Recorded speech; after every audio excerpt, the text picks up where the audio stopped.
Hello. Hello, hello, hello. It is finally time to begin.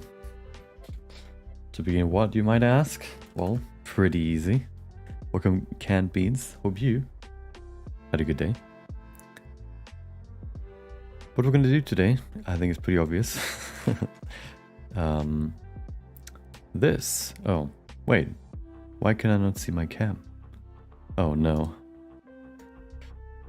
As if things couldn't be just easy and, you know, work. Welcome, Kupsonidas, maybe. One of those. Hope you have a good day too. Let's see if my webcam is not here. It is not. Why is it not? That is, I love these problems sometimes. Oh no. Okay, hold on. I will figure this out, okay? But yes, it is time finally for the animation. The Deadpool animation. Yesterday we did the storyboard illustrations. So these things right here. Ta-da. And made a bit quick game out of it. Each frame, you know, max 2 minutes. And I think that's actually enough for these kind of frames. Just to kind of, you know, just kind of write down some sort of framing and like just write down the idea to see if it, you know, works or not. And then afterwards you can refer back to it when you, for example, you know, are on that scene and don't exactly know what you had in mind for the scene like 3 weeks ago. If you have something like this, it's easier to keep the you know, the vision straight and don't have to always think about each frame when you get there. You already have like a baseline to go with. Yes, webcam, please. Okay, hold on. I think I need to plug it in and out and in. Let's try that. Hold on.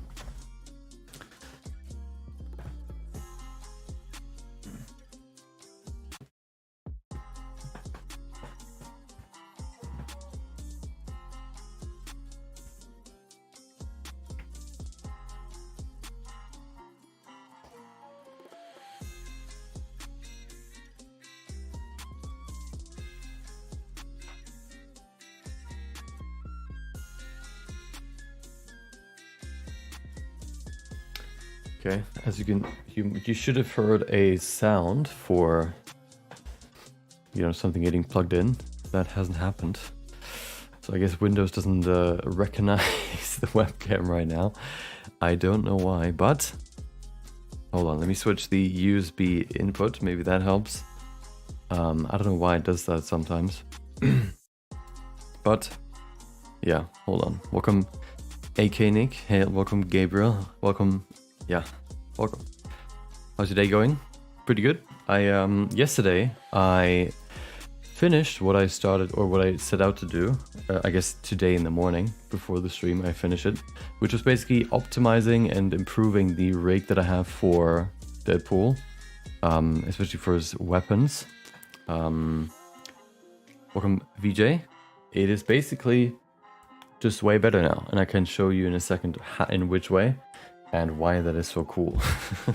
But let me figure this out real quick. Let me try plugging it in a different input slot.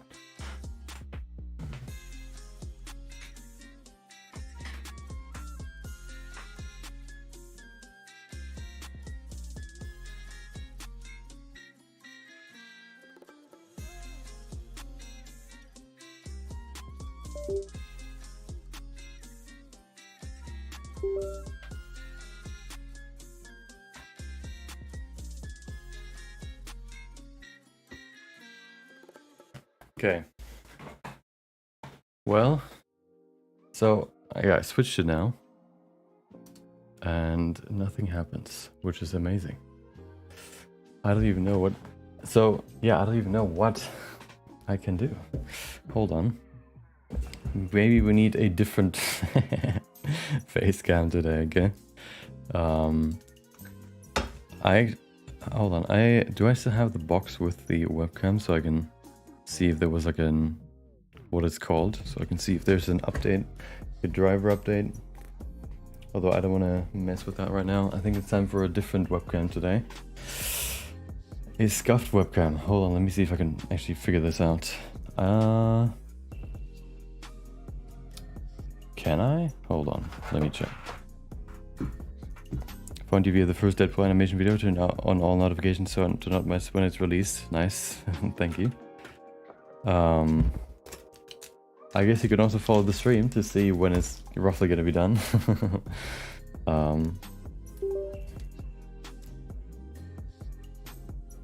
Let's see, so okay, let's check this out, okay? So if I use this, okay, there it is. Okay, right, hold on, I need to, okay, oh, okay, hold on. I know this is not gonna work. This is not gonna work. This will never work. I have an app that allows me to use my camera, but I think the app program, I mean the camera program on my, oh, I have another idea. This one will be a bit laggy, but it's fine.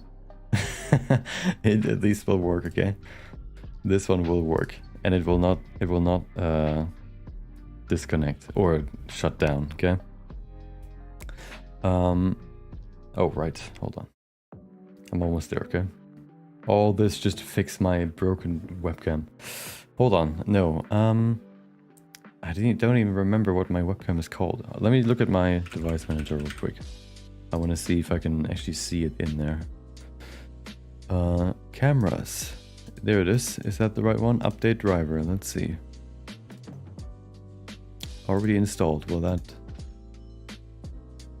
Scan properties. Hold on. The device is working properly. I don't believe you. USB... That's not even the right one, is it? I don't know. Details. Device description. Events. Okay, well... yeah, I don't know what to do here. I guess I don't want to restart my PC, so let me try this other technique, okay? This other technique might be a bit even more scuffed, but I think this one should work. There you go. Okay. This one should work. Okay. Oh. Okay. So. Oh. Okay, hold on. I almost have it. This is horrendous. Oh. What is... Oh, it's just... Okay. Almost there, okay, almost. Put this away. And then... How do I even... Oh, I need... Oh, hold on. Okay, you're gonna see a different angle today. And, Jesus. Put that over here.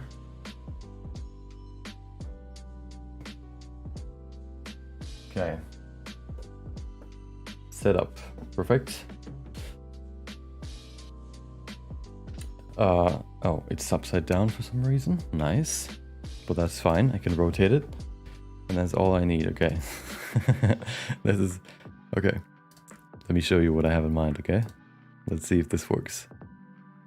Imagine if Ryan Reynolds saw this in his YouTube recommendations.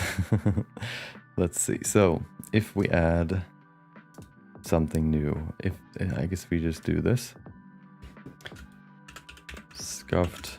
No, let's call it that. And we use... Which one is it? No. Wait, what? Doesn't even... It doesn't even show the window here. That's not cool. Why not? Hold on. It should be visible. Oh no.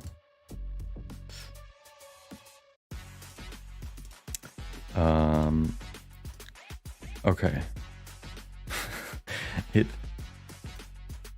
Let me try something else. Is it not Windows capture? What about... What is it? Oh. No. Or maybe, hold on. Oh! Hold on.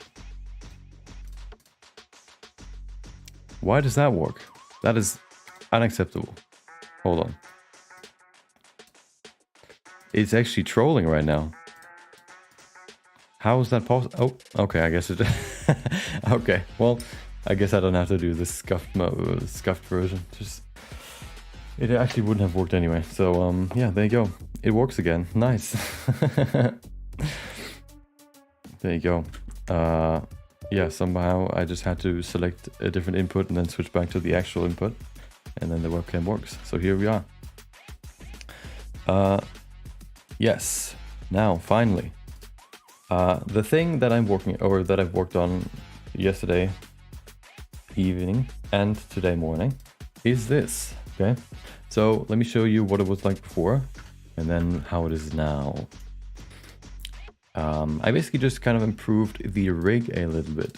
The model is, basically fine, but the rig can be improved. And let me show you in which ways I improved it. So, oh, hello, okay, oops. So basically, hold on, the music is a bit loud. The way that I improved it is basically in the weapons. Can you see the gun? Can I see the gun? I actually didn't make that gun. I just bought it off Sketchfab. It's just like a Desert Eagle model, and then I simplified it a bit. I can show it to you in a second though. So if we look at this, okay, so the way that I set up in the original, or like, in the beginning, was to basically, have these two swords here that I can move around. And then if I go to the hand, I can say, I can use it. Oh, wait, it's not even here. Okay, so the way that I wanted to set it up is that, wait, why is it not here? That is weird. Is it 14 or is it 13 that I need? Let me try for 13, hold on. The way that I set it up is that the hand can basically snap to the katana basically, or to the gun. No, the gun snaps to the hand and the katana, the hand snaps to the katana if I, if he's grabbing it and holding, the katana or the weapons, let's call it. The thing is, if we look at this, okay, and we remove the lines, okay, so the problem is, let me unhide everything. No, show everything. So the thing is, if I go in here, hopefully this is now here. There you go. So the way I set it up is with this copy transform, so that if I say, hey, if I enable it, it snaps to the katana, and then you can grab it by, posing the hand and stuff. The problem with that is a few things. First of all, I don't have this snapping thing for, I can't snap two hands to the same katana. So this one is only being able to snap it to there. There's no way right now, or for this version, to snap two hands to one so that you can, hold one katana with two hands. But, hold on, am I too? No, I'm not. Okay. The next problem is once he pulls it out, right? Oh. Once he pulls it out, and, sits in a pose like this. Okay. If I then move the chest, no. Oh. Another problem that it has is that he cannot hold the sword the other way around. So if he's holding it like this and the sword is going out like this in this direction, right? In the other way, that is not possible. Of course, if he's holding it already, then I can do that. If I want it, I just can't turn it around. I could, of course, just disable this and just, move the hand to where it was before, and then, move the katana in the other way, in the other direction, like this, right? That works. The problem is if I then just leave it like this, of course, if I then enable snapping again, of course, it just, you know, snaps back to the original position. If I also, another problem is if I move the chest piece now, the chest now, the katana moves with it. Another problem, okay? And those are kind of the main issues that I wanted to fix. That he can hold the katana, for example, with both hands, and that he can that he can move, that the katana can move independently from the hand, and the hand can move independently from the katana. And also, yeah, that was basically the main things. Also, another cool thing that I'm going to show you in a second, I've added two, but then for the guns, for example, how I've done it here is, you know, if he's supposed to hold a gun, you can just go here and say snap to the hand, and then the gun snaps to his hand. Of course, you wouldn't snap it, you would just animate it so that he moves his hand to the gun, and then it would snap, right? Because he's grabbing it. But the problem with this one is also too that the only thing that you can do now is, you know, use the hand to move the gun. The gun doesn't have any other controls. It can't slide back when he's shooting. The trigger doesn't move. The what you can also not do is like the, you know, for example, if you wanted to do that, do like the gun spin where you spin the gun around his finger, for example. All that does not work. But with this new version, all of that actually works. Let me show you how it works now. Don't need this anymore. This new version has all of the features that I thought of. Okay. How can I get the rig? Not currently available. I don't know if I will make it available, maybe. Depending on how good it is right now, or how good it is, and, you know, yeah, depending on a few factors. Welcome Rifle Dragon. Welcome Kagan. So, the way this works now, okay, is with multiple constraints. So I set it up in a different way now. Both swords have multiple, I guess, like levels of control. So first of all, of course, everything is connected here in the middle, of course, and then each sword has like this master master bone, basically, which moves the. Let me actually do this real quick, which moves the entire sword, or everything, right? But then I also have this one right here, which only moves the sword. So if I, for example, say, let's let him grab, let's say he wants to grab the, he's holding the, you know, the right sword right here. I would have to say, okay, copy transform. Oh, hold on. Which one is it? It should be hand snap R, this one, hold this. And then with this one, it should be this one, I think. There you go. So he's holding it. Of course, not in this pose. I move it forward. There you go. And he's holding it with both hands. Ooh. And then, of course, what I can also do is... So this big box is basically to move the hands plus the sword. But then if I only want to move the sword, I have this little ring right here, which I can move. So the sword is independent in this way. And I can then, you know, just turn it around if I want. I can also, for example, now with these cogs, rotate the hand around the grip if I need to do that. And I have this little controller here, which is basically where the hands snap to, which I can use to rotate it this way or move the hand however I want. So I can move it over here and everything still moves together. Also, the coolest thing about all of this, okay, are these little things right here, these axes or these anchors. What these do is they're basically mobile pivot points, okay? Which means that if I, for example, want to rotate the sword in a certain way, maybe he holds it like this, and then he, I don't know, rotates it with one hand. I don't know why he would do that, but, you know, maybe he does that.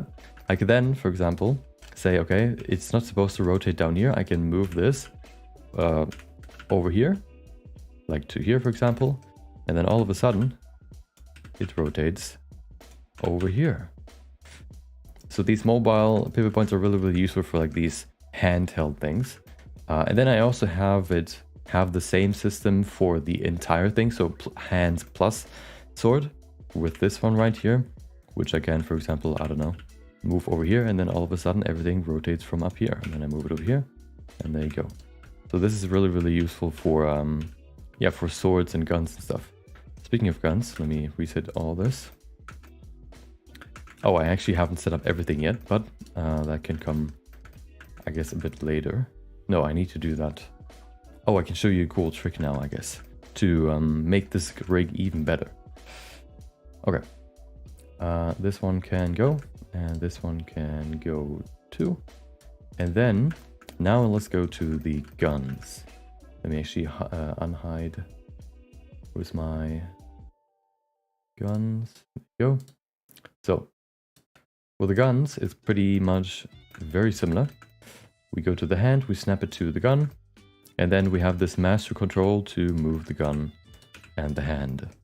Of course, we have the same system, as you can see here, the cog to rotate the hand, and then this thing to rotate the hand in this direction. And then we have a few things, you know, to go in detail.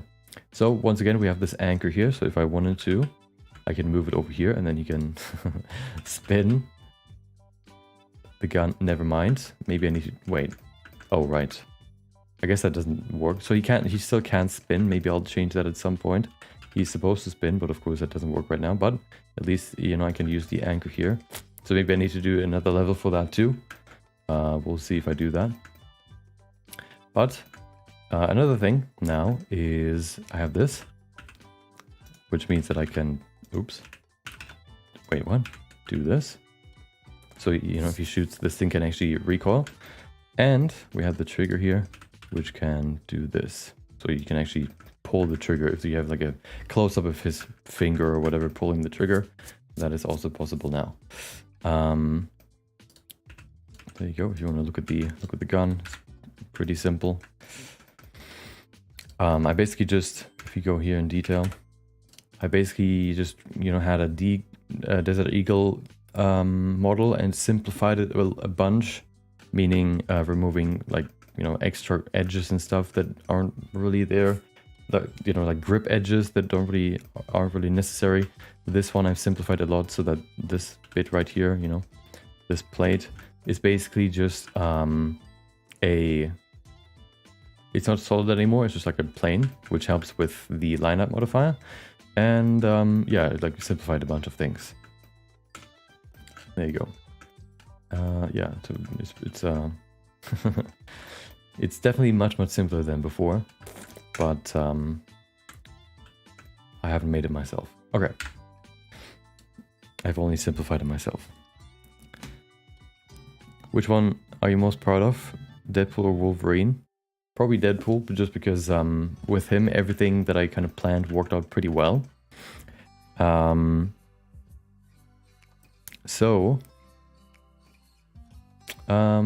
Yeah, I like him more. I haven't really, so I've worked on Wolverine a bit, and I haven't really done like test renders with him, but I think he should be pretty much similar to him because he doesn't have any big differences. Both in terms of their setup are very similar. So yeah, I just like Deadpool more because I have like these extra bits like for the weapons and stuff, which are fun. Also, I guess I can just let it spin by just, you know, unsnapping the hand if I want to. But yeah, we'll see. But now, okay, hold on. Now let me show you a trick to make this a whole lot better. Because I don't want to always go into, for example, the hands and say, hey, snap to this, snap to that, snap to whatever. I want to actually make this a whole lot easier for myself. And that's what we're gonna do now before we get into the animation, okay? Let me go in here. Let me actually name them real quick. Oh. Grab gun. Oh, why did it? Oh, okay. This one should be grab sword. Which one? R. And this one should be grab sword L. Do the same on this one, and then we can go into the trick, okay? You can also see, I also wrote about that trick in a newsletter before. If you haven't checked that out, make sure to do that. Grab sword L and grab sword R. Perfect.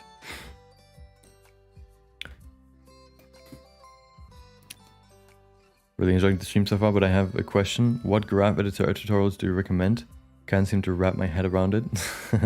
When it comes to any animation, I would probably first recommend... let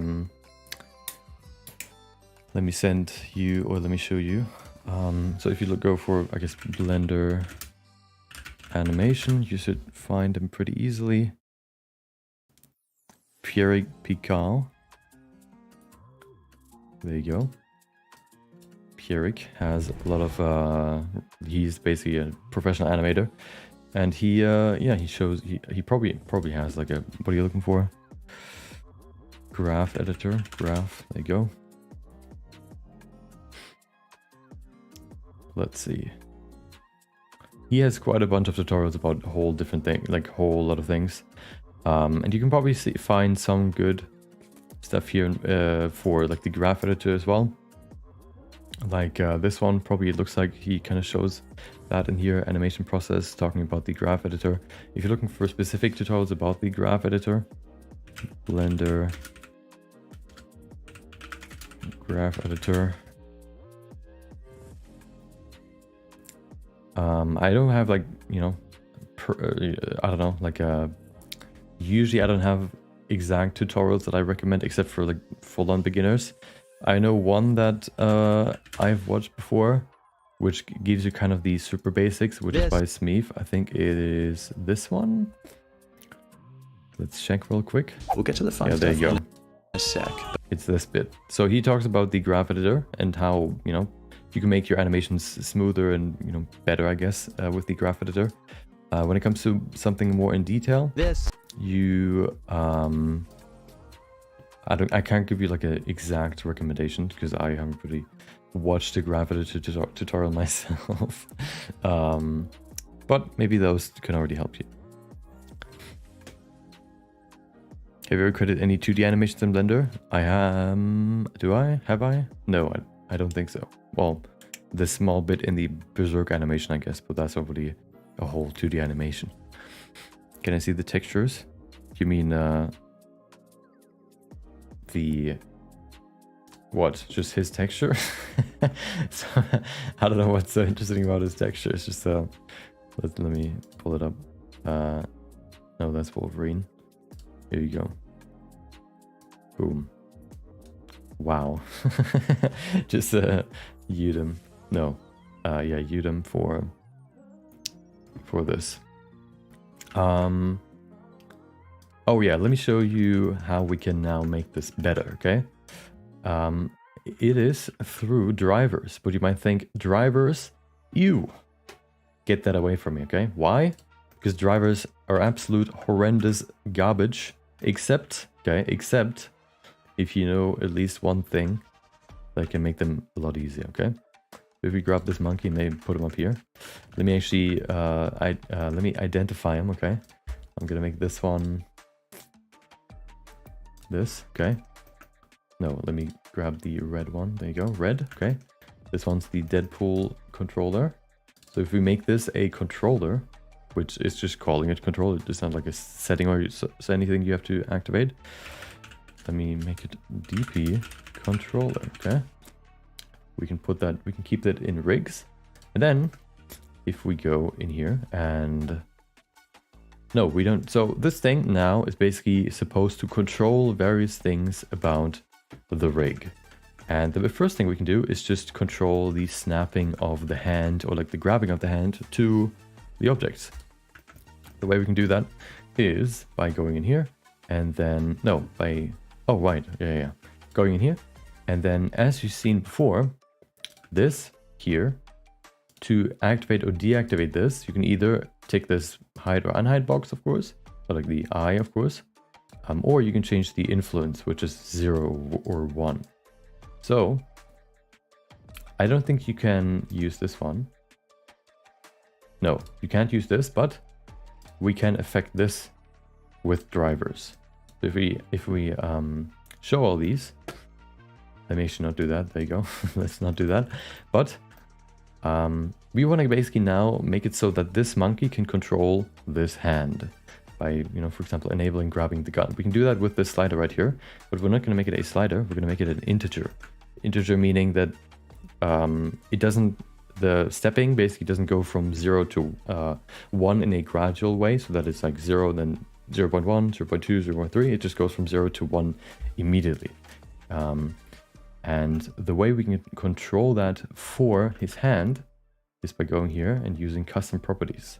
If we add a new one, looks like this, prop 01. We want to have an integer, call it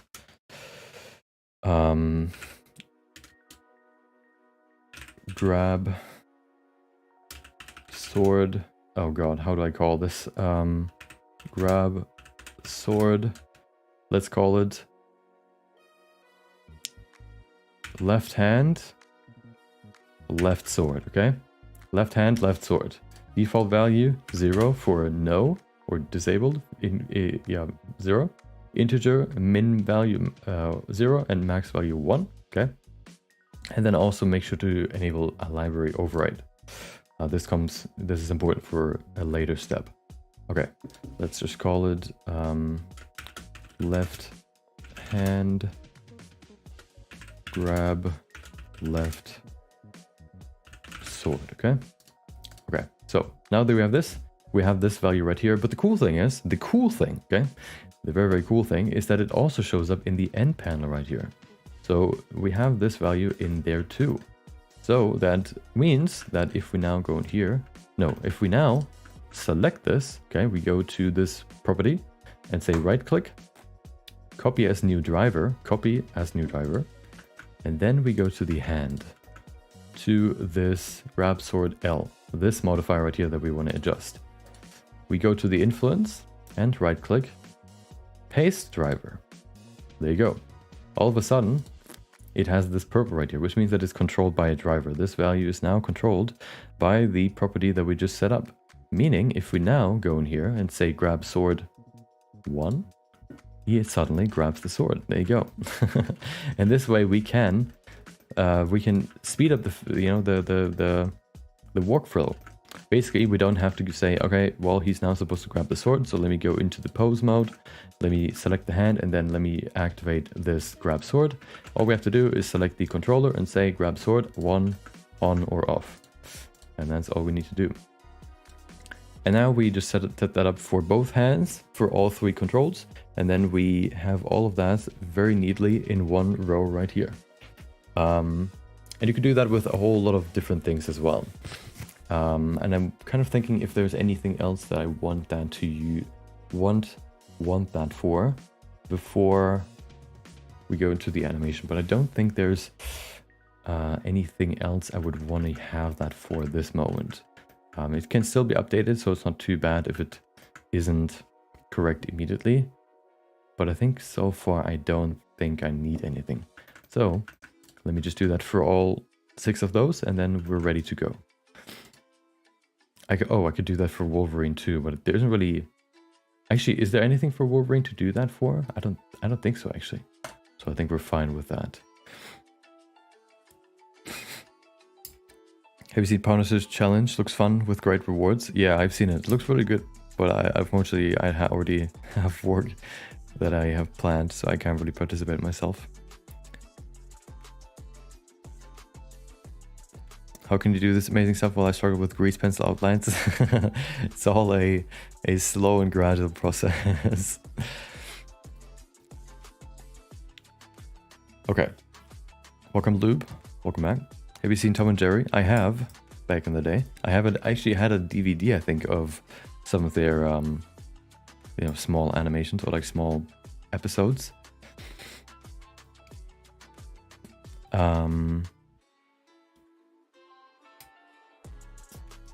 Okay, yeah, so let me set that up and then we can begin with the first scene. What is this? Right, we don't need this anymore. Okay. We don't need the light as well. Okay. So all we need to do is basically just do this 6 times. And then we have all the properties that we need. There you go. They already pop up here in the properties. So now we just need to adjust them. The integer, this one can be, let me actually just copy what I have in here and adjust it. Boom. Integer. This one should be LR. Description. I can do that afterwards, okay. This one should be, oh, there we go. It should be RL.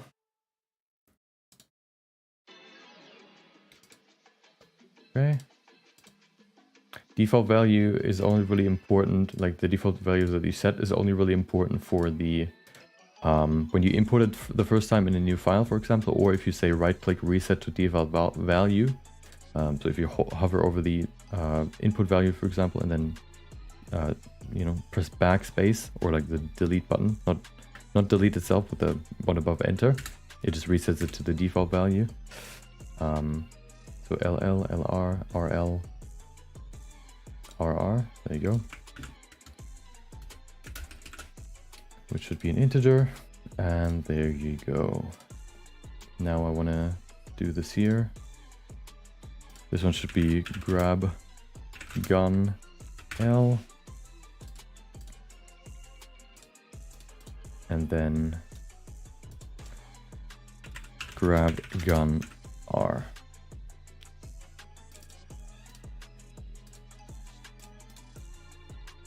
Okay, perfect.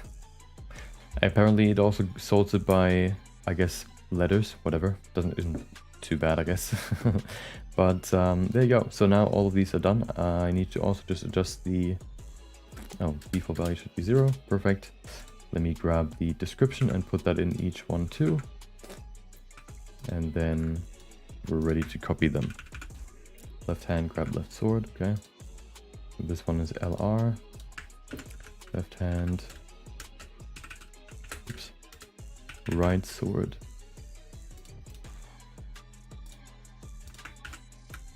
This one should be right hand, grab left sword.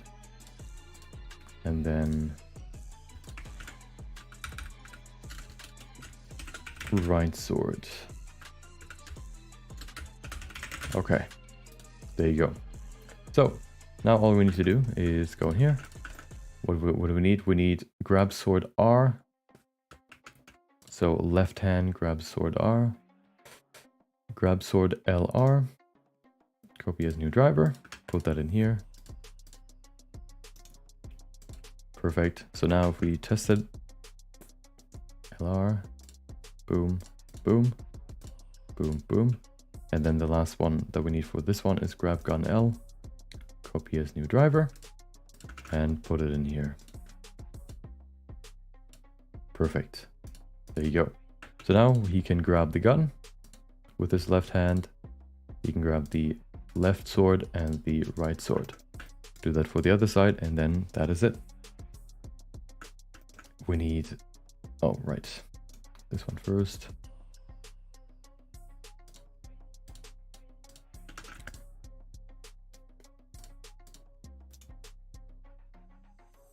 Paste, perfect. Okay, next one is RL, which should be this one. Hopefully I did it the right way. I think so too, but I think so. Hold on, it was RL, right? R goes to left, yep, perfect, and then RR. Copy as new driver and in here. Perfect. So there you go. Perfect. Everything is set up. Set it. Let's test it one more time. Left gun, right gun. We have the left hand to left sword. Left to right sword. Right to left and right to right. Perfect. Let me save that. So now I'm thinking about the collection setup, because what I want to do is I want to set this up as an asset that I can then move over. Oh, right. Move over to the, that I can then move over to a different file, and then I can use that file to create the first scene.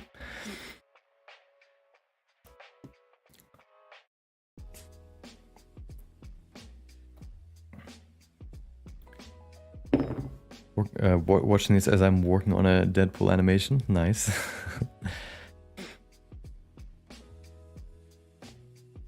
Everybody type in brain rot in the chat. Please don't do that. Do you want to do a Jujutsu Kaisen anime style video? Maybe at some point, but I haven't planned anything like that. A DC video? I'm guessing you mean... no, what's DC? You mean like a... like Batman or any one of those? Yeah, Deadpool has a monkey baby.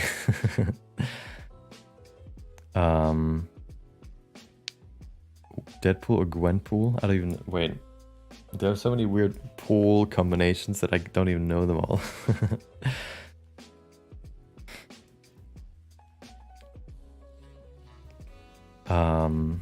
Right gun did not work? Hold on.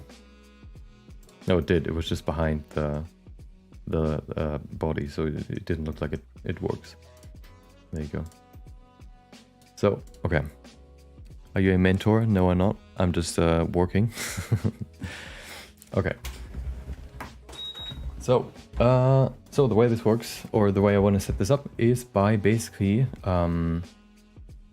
you can, if I hide my webcam, you can see right here my collections, and what you can do is say Deadpool, this collection, like everything that includes Deadpool as a model, right click, and then mark as asset, which means that if we select this file as an asset source, other blend files can pull from this file the assets that are in here.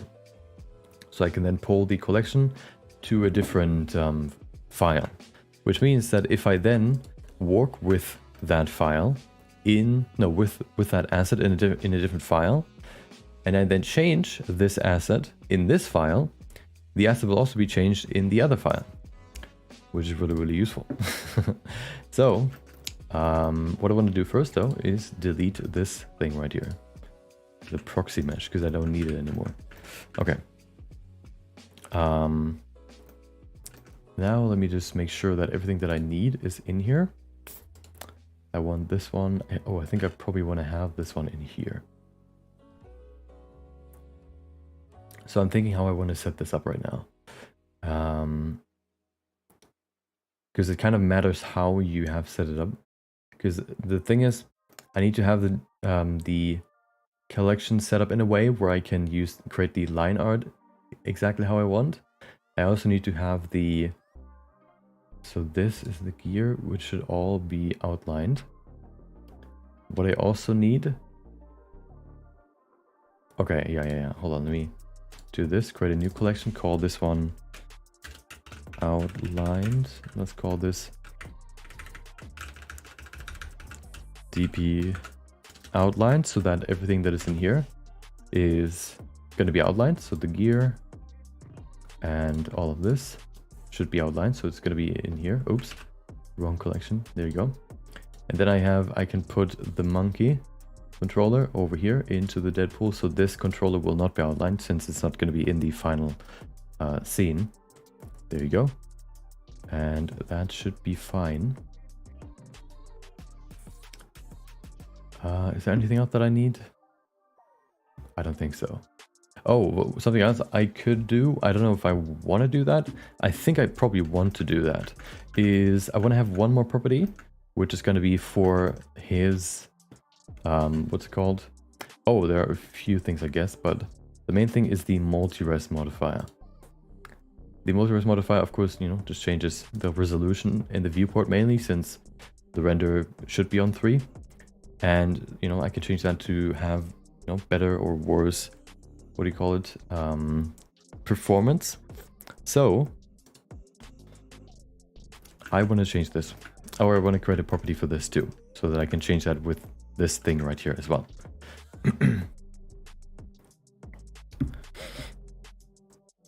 Do you know a mentor? Maybe, I know that Flip Normals, one of the people at least from that, does mentoring. I don't know if it is like something they offer through Flip Normals or they do it in a different way. But I know one of those, one of the, two lads from Flip Normals does mentoring.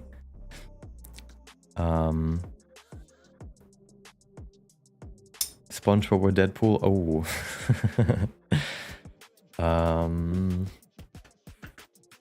I feel like, I feel like both are sort of immortal, aren't they? Deadpool can't die because he just regenerates. And SpongeBob can't die because of cartoon logic. Is there a... I feel like there could be, but is there an episode of SpongeBob where SpongeBob actually dies, or where people at least think he's dead and then mourn him, but surprise, he actually isn't dead? I don't think there was one when I was younger, but maybe there is now with the newer episodes. I don't know. Okay, let me set this up real quick. Another custom property. This is the same way. This is the same that I've also done for the Godzilla animation and for the Berserk animation, where I wanted to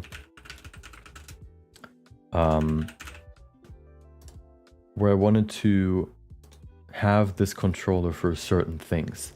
So for the Godzilla animation, for example, I used it for the glow intensity as well as the glow, like the, how it raises from his tail all the way to his head. That kind of sequence I also have on the monkey.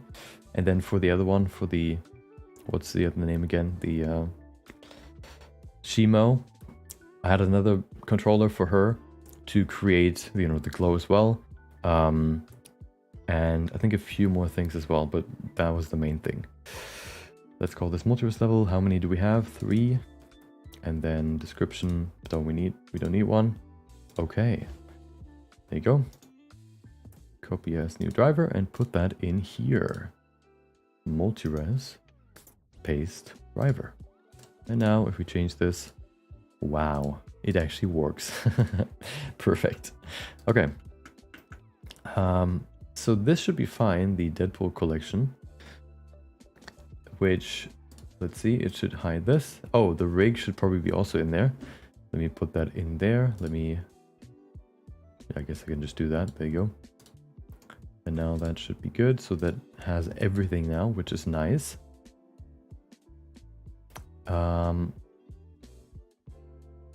Okay. I'm thinking if there's anything else I need.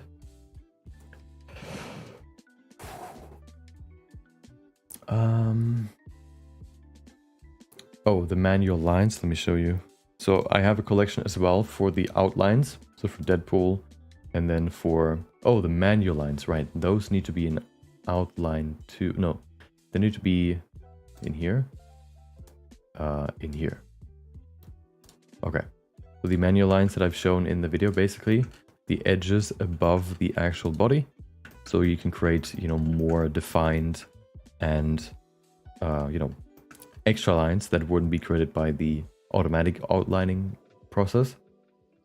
They're not supposed to be outlined, so they should be in there, and that should be fine. Okay, do we have anything else? The rig is in there already. I think that is it. So now we can just do this. We can save it first. Right click, mark as asset. I guess save it again, why not? And now if we, for example, look into the asset browser right here. Ta-da! And we go to current file. We have Deadpool right here. Perfect. I probably want to do that with some more things in here, but this is the first one. Now let me show you how we bring it into a new file. So if we go to a new file, which takes a bit to open.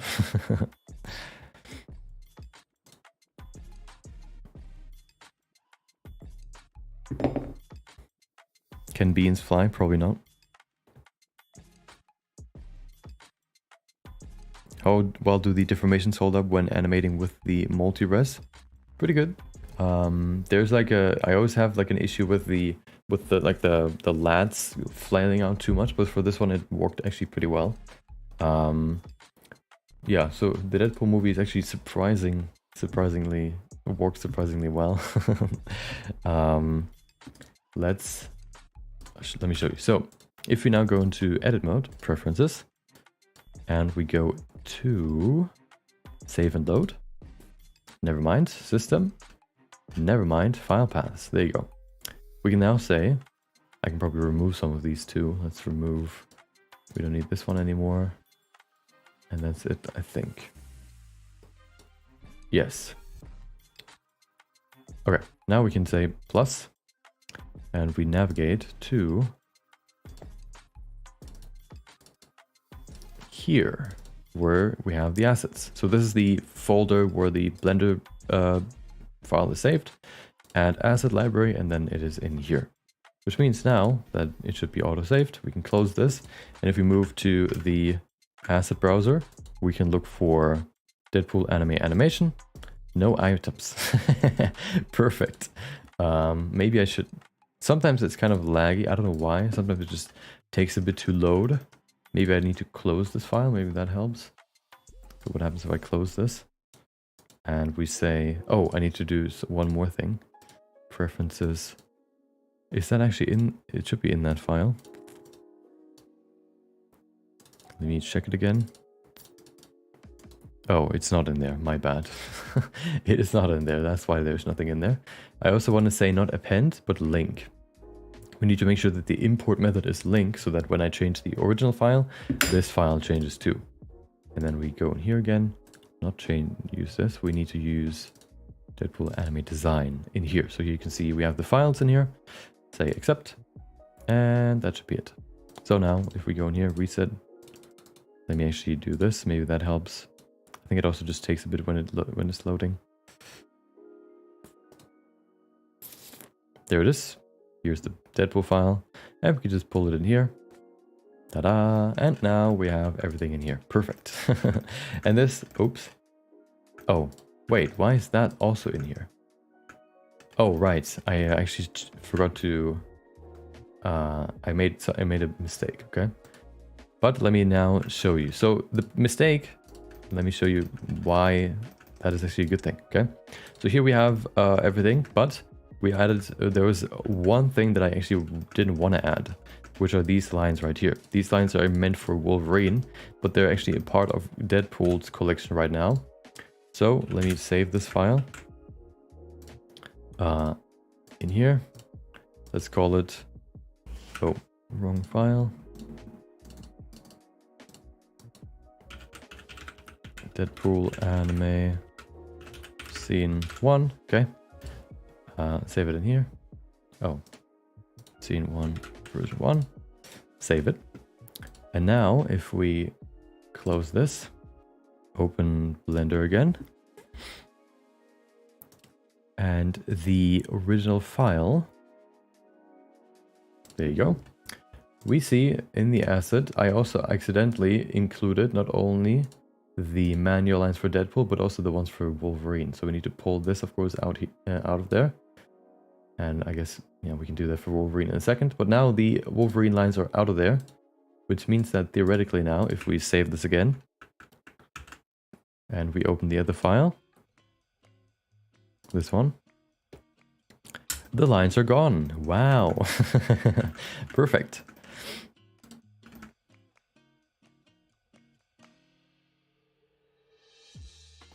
They can do the dance from the third Deadpool movie. That's currently not not in the storyboard, but maybe, I don't know, at some point. The movie Deadpool was filmed in 48 days and had a lower budget than other Marvel movies, but it was one of the highest grossing films of 2016. Yeah, so, you know, money doesn't make everything better. Sometimes you just need to have a good idea. Welcome Cold Blanket, hope you have a good day. Welcome Hado, hope you also have a good day. If I had a nickel for every question I asked, I would have like 9 nickels. Ooh, Getting there, getting rich.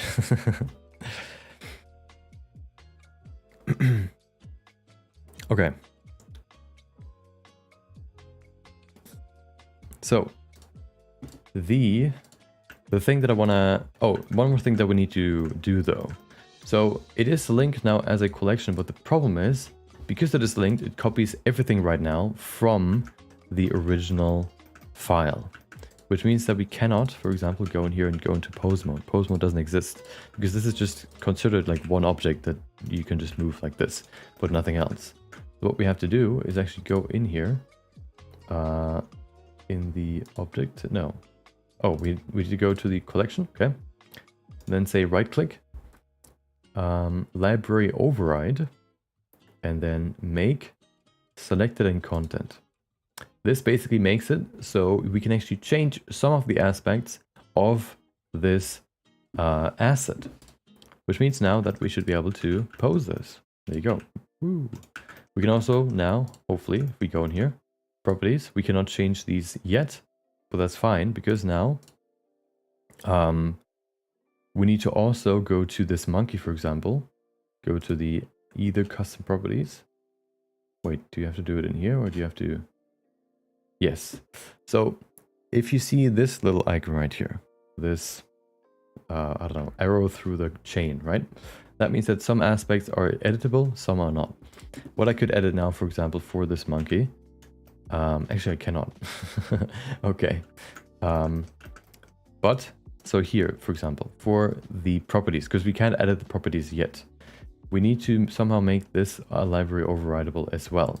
I think the way that you can do that is either just go in here too and library override make, but I think that is already the case. No, see, now if we go right, I just right clicked on the monkey in the collections. I guess you didn't see that.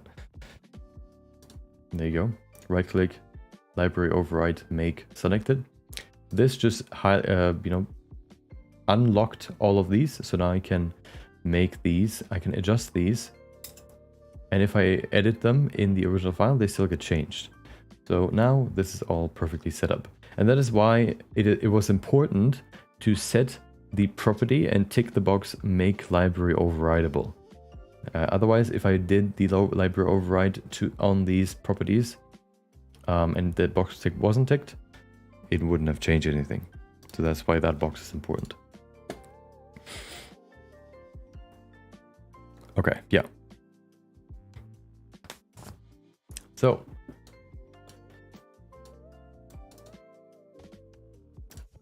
yeah, so now he is basically here, so we can pose him if you want. Perfect, so he is already ready to go. Now we just need to do that for Wolverine, and then everything that we need is in here.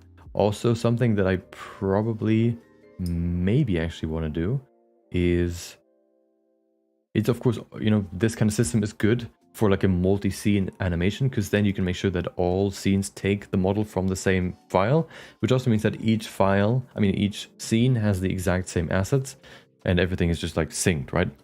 So we're gonna probably create the environment in this scene and then move it over to the base scene, so that the environment then is also synced, just to, you know, make sure that everything is perfectly in line and the same in each file.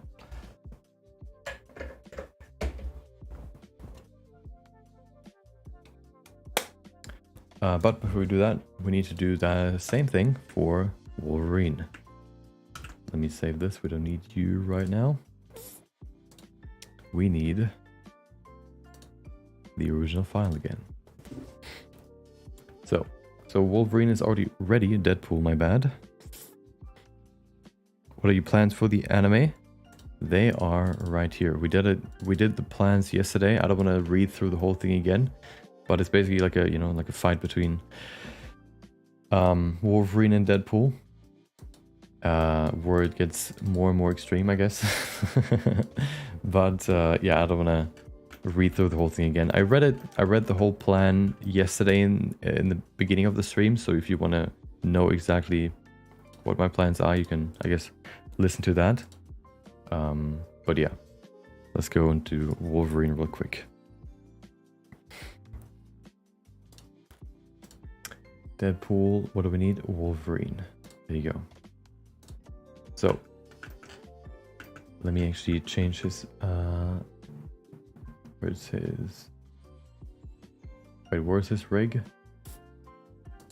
Nope. This one. Is it this one? It should be. Yes, okay. So first of all, we can lower this. Also, this one should be called something else because it just, what is this name? There you go, W rig. Perfect. Was the Deadpool rig called the same? I think so.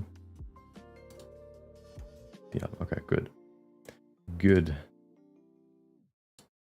I think it also doesn't... Oh, wait, I actually don't know. I don't know if the disabling of collections in here changes anything or not. I don't think so. What I want to do now is just move this to the Wolverine thing. But of course, once again, we need to make sure that this is set up properly too, which it currently is not, I think. We also don't need this in here. We can put that in here. Okay, so let me sort this real quick. We basically just need an...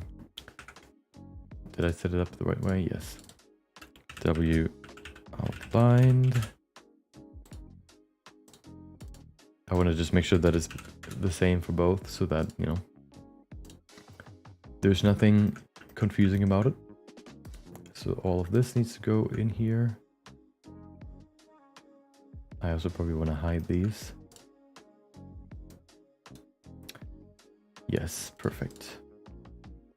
These ones have the modifier, right? They do, good. Put that in here. Then we have the... Nope, that's okay.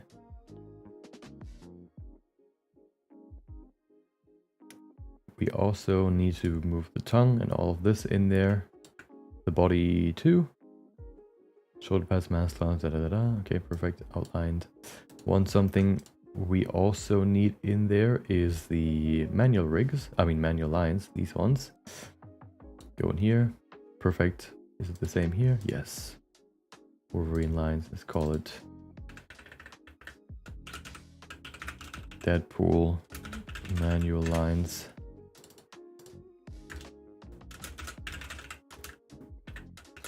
Perfect. And that's basically it.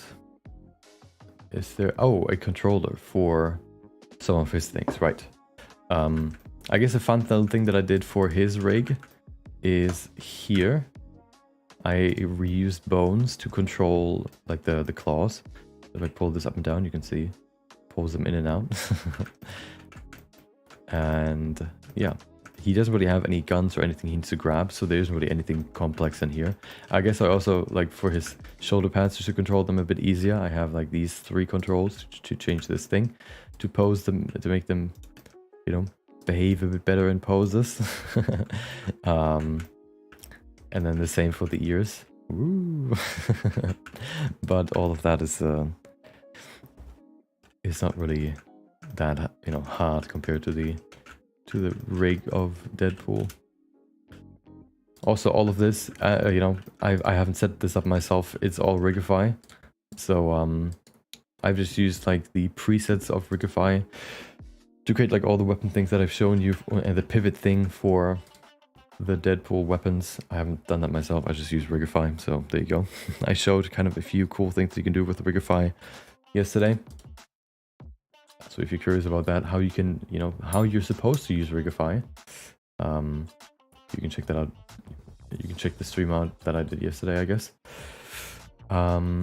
Manual lines here. Perfect. This one, I guess, doesn't need to be named.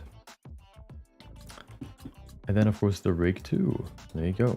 So that should be everything. And then we need a controller. Let me save this real quick.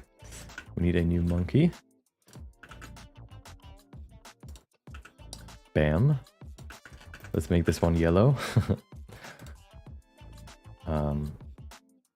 Also, just to identify it, I'm gonna rotate it by 180 degrees so it's upside down, so that I know exactly which one is which. Perfect. And I want to give it the yellow color. there's no yellow color, so I'll just use this one. Perfect. Okay. Oh, lag. Okay, so. Do all dogs go to heaven? Probably. Are the claws mirrored? Yes. Well, they're... what do you mean with mirrored? Of course they're, you know... They're only mirrored because I have mirroring for the posing enabled right now. So if I of course want to just, you know, change one side, I can do that. Yeah, it's just symmetry was enabled. Welcome, Kartoffel auf D1.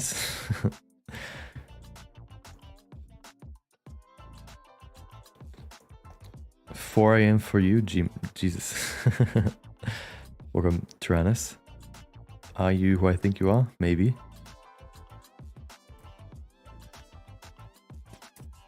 Who is more ruthless, Wolverine or Deadpool? Probably Wolverine, from what I've read in the wiki at least.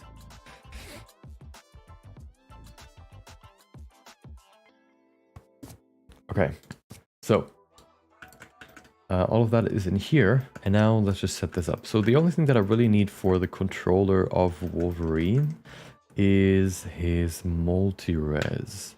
And then I don't think I can change that.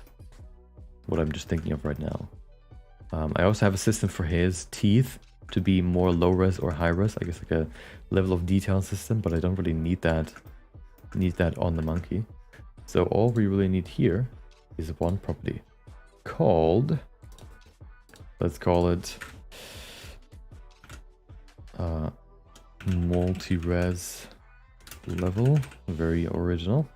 Here, this one's the box that I mean that you need to enable, so you can library override the properties. There you go, library overrideable. And we have 2 levels or 3, I think. I think it is 3. Let's see real quick. It is indeed 3, perfect. So this one, copy as new driver and put it on him. Perfect. So if we change this, ta-da, perfect. I also am thinking about making the outlines that I've set up here an asset, as well as the light. Probably, actually, since the lights need to be set up in a certain way to work how I want them to work, so probably. Let me save this real quick.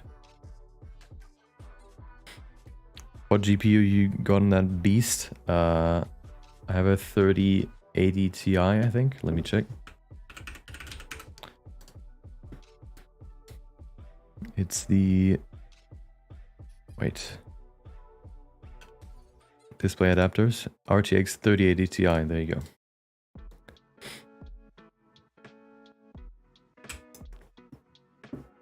Okay, so...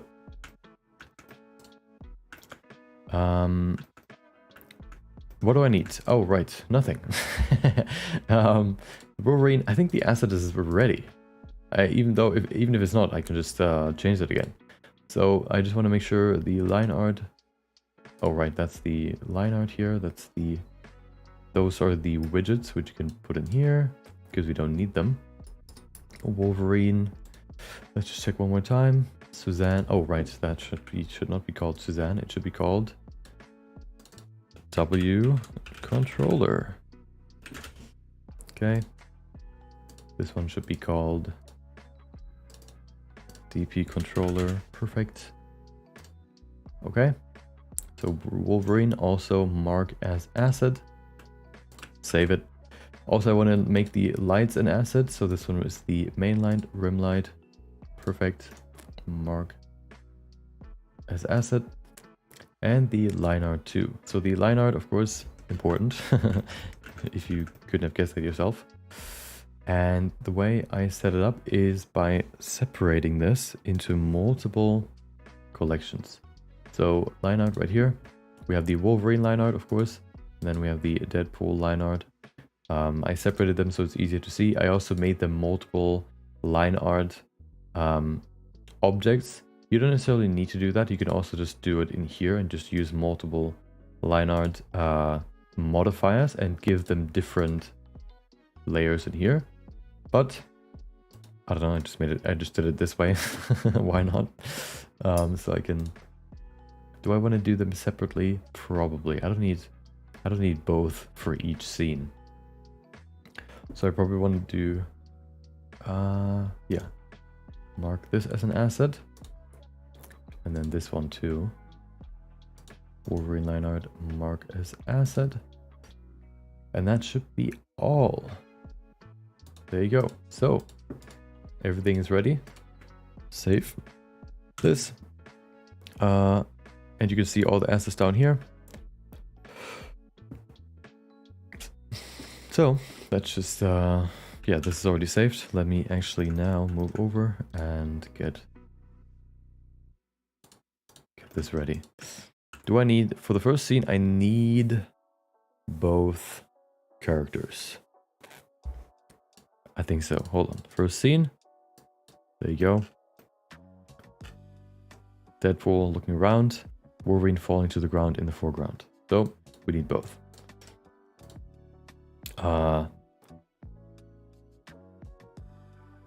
Right. We don't need this. We need the file. The first scene. Which is right here.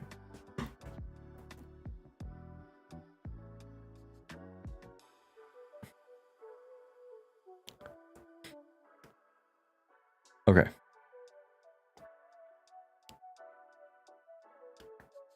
I'm thinking of starting YouTube. Do you have any tips for content creation? First thing you need to figure out is, oh, hold on. First thing you need to figure out is what you like, you know, you need to figure out what to revolve your channel around, I guess. And if you have something in mind, ask yourself if you could see yourself doing that for the next 5 years. When no success is guaranteed. If that still applies to whatever you think your channel can be about, or you want to make your channel about, then that's, you know, that's a good sign, and then you can start with that. But you should also expect that idea of what your channel is about to change. It doesn't have to change, but you know, for me it changed like 2 or 3 times. So yeah, it's important to keep that in mind, that you never have to stick with what you started with in the beginning. But also keep in mind that the beginning, like that you shouldn't change your topic too quickly. Like, oh, you know, you shouldn't base your channel around like the current trends that you see. Okay. Deadpool's in here. Now Wolverine. Ta-da! Move him in the middle. Deadpool out of here.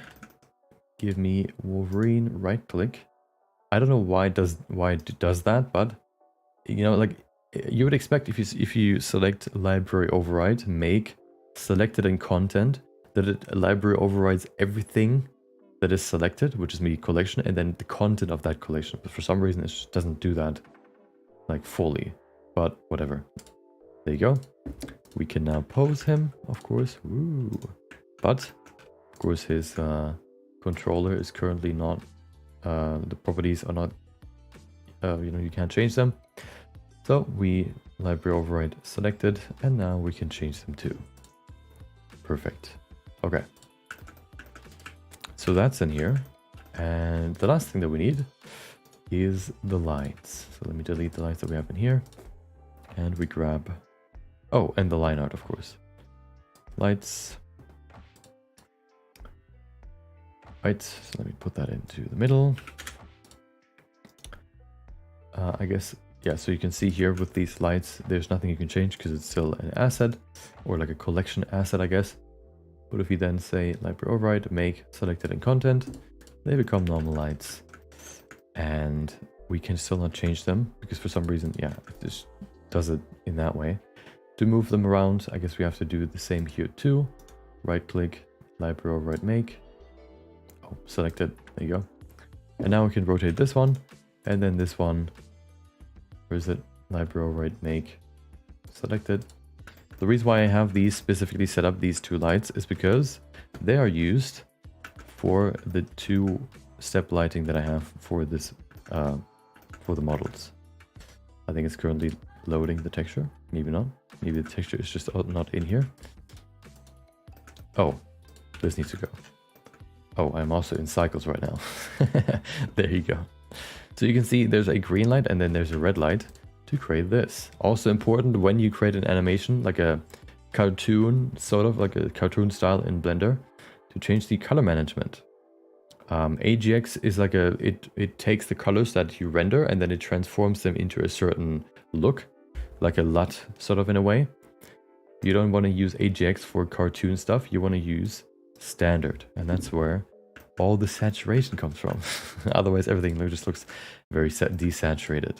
So the way this is set up, this light setup, is that this right here is a red light, which controls the rim light, and the other one is a green light, which controls the main shadows. Ooh. And this works for both Wolverine and Deadpool. If I go to Deadpool, you can see it works the same way. Also, I have a setup here with geometry nodes, which is right here. I guess I have to do the same here. Can I do it here? No, obviously not. I need to library override the body too. Select it, there you go. Now, oh, library override make. What is this? What did I just do? That's not good. Wait, oh, I can change these, okay. Oh, but I can't change that. Well, that's annoying. So I had a rimline color here that I can change, but it's not exactly how I want it to be. This is basically like a shader settings, thing, which allows me, for example, to disable or enable the rim light, or it allows me to change the shadow threshold. I think what I need to do actually, because if you have a character, you probably don't want to have a rim light somewhere and don't have a rim light somewhere else. Although that might actually be useful, but you don't want to have the rim line color change between objects. So what might be useful if you can actually do that, I don't know. If we have a custom property that can, can change color. I don't know if that is possible. I need to see that. But yeah, there you go. What is this weird glitchiness? Is there anything else going on? Jesus. Let me go in here and remove. Oh, why is there a mirror here? Okay, perfect. So this is all fine. I guess we need to save this. And oh, we also need to include, of course, the Deadpool line art. Let me see if this actually works how it's supposed to work now.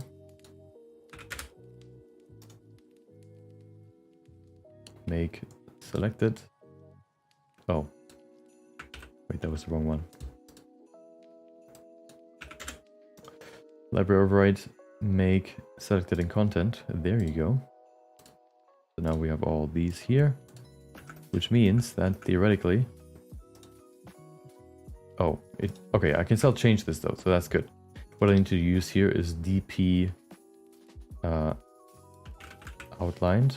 DP outlined. Oh, we can't, wait, I can't change it? That's annoying. I guess I have to override this too. Now I can, hopefully. DP outlined. There you go. Same for these two.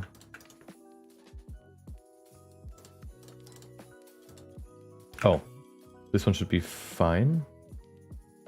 These ones are the manual lines, which are the Deadpool lines. Is that the right one? They should still be in here. Let me check. DP outlined.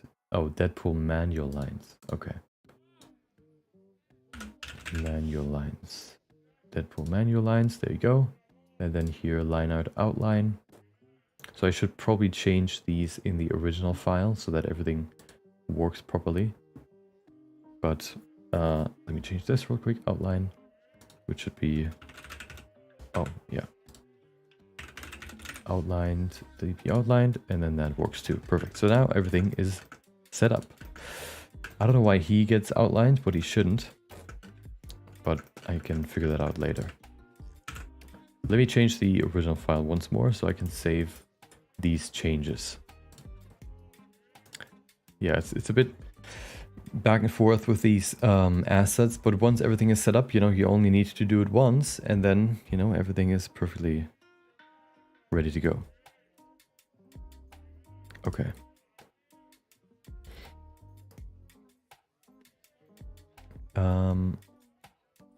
This one.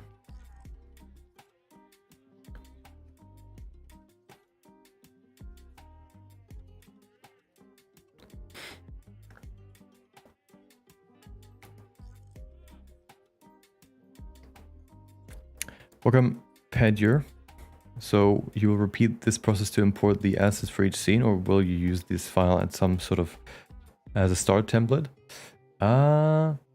Actually, I could do that. I haven't thought of that, but that would be a good idea. To just set up a start template with everything imported and then just use that to save it as a new scene each time. That actually is a good idea. I will probably do that. The way that I did it before is to just go in here, up here, you can change the scene. Like, you know, I've like for the thumbnails, I've made multiple scenes to pose Deadpool, for example. You can create a new one, full copy, for example, to create a new scene. And then I have last few times I've created new scenes for each scene of an animation. But that made it, that created a few problems with the library override thing. So I think what I want to do is not do that this time and actually just create a blend file for each scene. I think that makes it a bit easier and also, yeah, easier to overlook and retains the features that library override are supposed to give you.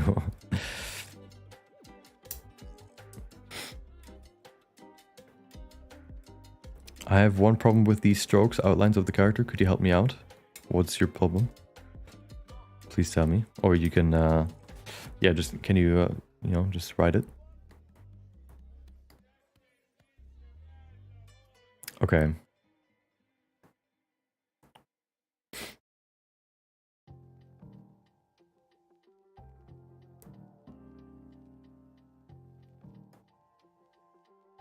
Okay, I think it's time to stop the to stop this chat. I don't know, story building. It's kind of just clogging up the chat a bit. I would like to have the chat be on topic and not, you know, I don't know, your your currently made up story. So if you could please please stop that. Okay. If not, then, you know, I have the ban hammer next to me. Yeah, there you go. Okay, so the thing, oh yeah, right, so this, oh, hold on, what was my plan? Hold on, I have like 5 things that I just thought about. So first things first, that I just remembered, I guess, because it's such a good idea. Let me go in here and call this something else. Deadpool anime scene. This would be scene template. There you go. Okay.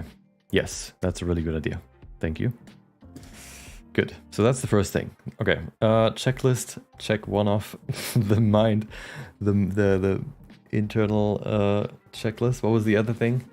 Something about, oh right, the collections for the line art need to change.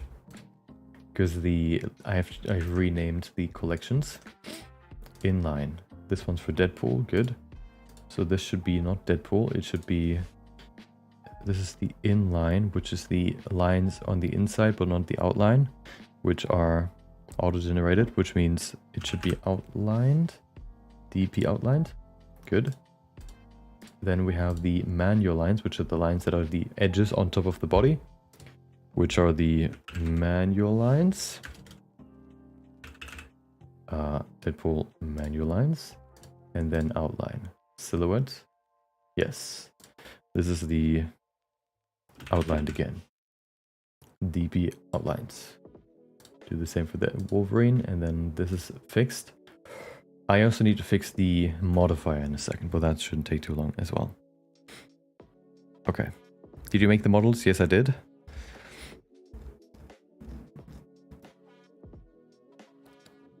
Okay. So, okay, this one is the silhouette, so this one should be outlined, but Wolverine, W outlined. Inline, no, that's the line art manual, so this would be manual lines Wolverine, and then outline once again W outlined. Perfect. So that is fixed. Now the last thing that needs to be fixed is the shader. So the way that I set it up is basically you can to set something up like this, you can control a shader, like the colors, for example, of a shader through a geometry node system, which is really, really useful because then you don't have to go into the shader right here and then look for the node that you want to change and change it in here. But what you can do, like here, oh, I want to change the base color. Let me do it in here. You don't need to do that if you have a geometry node system. And the way you can use a geometry node system to affect the, like, you know, the inputs of the shader or the settings in the shader is with an attribute node. So for example, here what I did is I used the rim light switch, which is just like 0 or 1, to disable or enable the rim light. Meaning I go into the geometry nodes editor and I have the rim light switch right here, which is just an integer from 0 to 1, so on or off, which then gets plugged into a store named attribute node.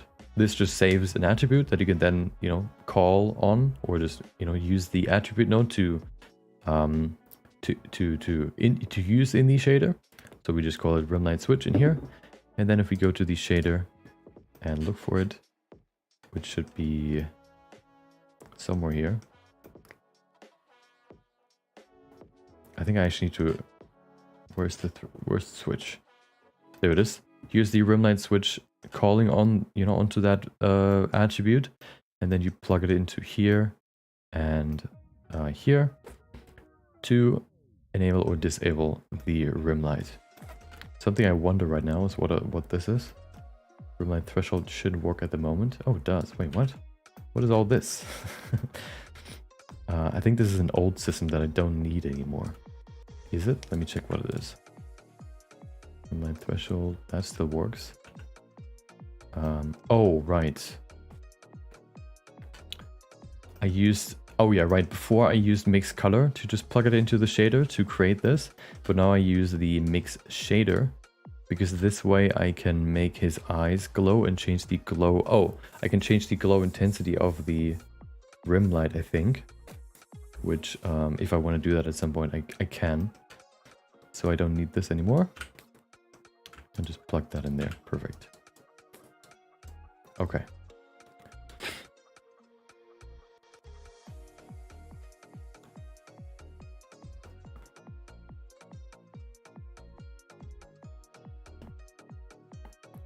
Okay. Okay, cold blanket. I feel like you're breaking the rules. Still spamming. So I think it's time to go. Hold on. Wait, can I? Yeah, it should be. There you go. Timeout. Timed out for now. If you do it again, spam off-topic stuff, you'll get the ban.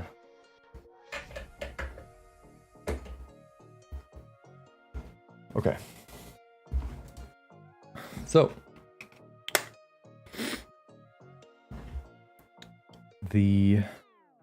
so the threshold kind of just changes the what's it called? The depth, I guess, or the width of this rim light. What I want to adjust now is the rim light color. You can see if I change this, nothing happens because, let me show you why. I have this rim light color in here somewhere. Where should it be? Here it is, rim light color, right? But if I go in here into the geometry nodes, you can see this one, rim light color, is not connected. The benefit of not connecting it is that if I change this node, all of these get changed, which is of course very useful. The problem with this is that I cannot change this when it is library overridden. So I think I need to do it this way. Oh, right. Yeah, I think I need to do it this way. I also probably, what I want to do is change the emission to 1, because otherwise the color changes. Wait, why is it different? Hold on.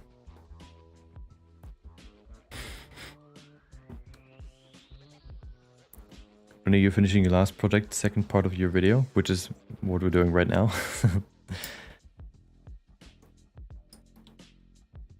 How do I only outline with the line art add-on? Because the lines fill a polygon on my third model, 3D model. Wait, how do I only outline with the line art add-on? I don't know, is there an add-on for line arts?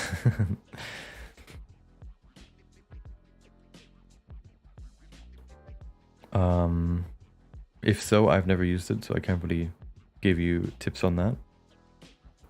Wait, how do I do outlines with the line art modifier? Okay. Did you model builds for this animation? Not yet.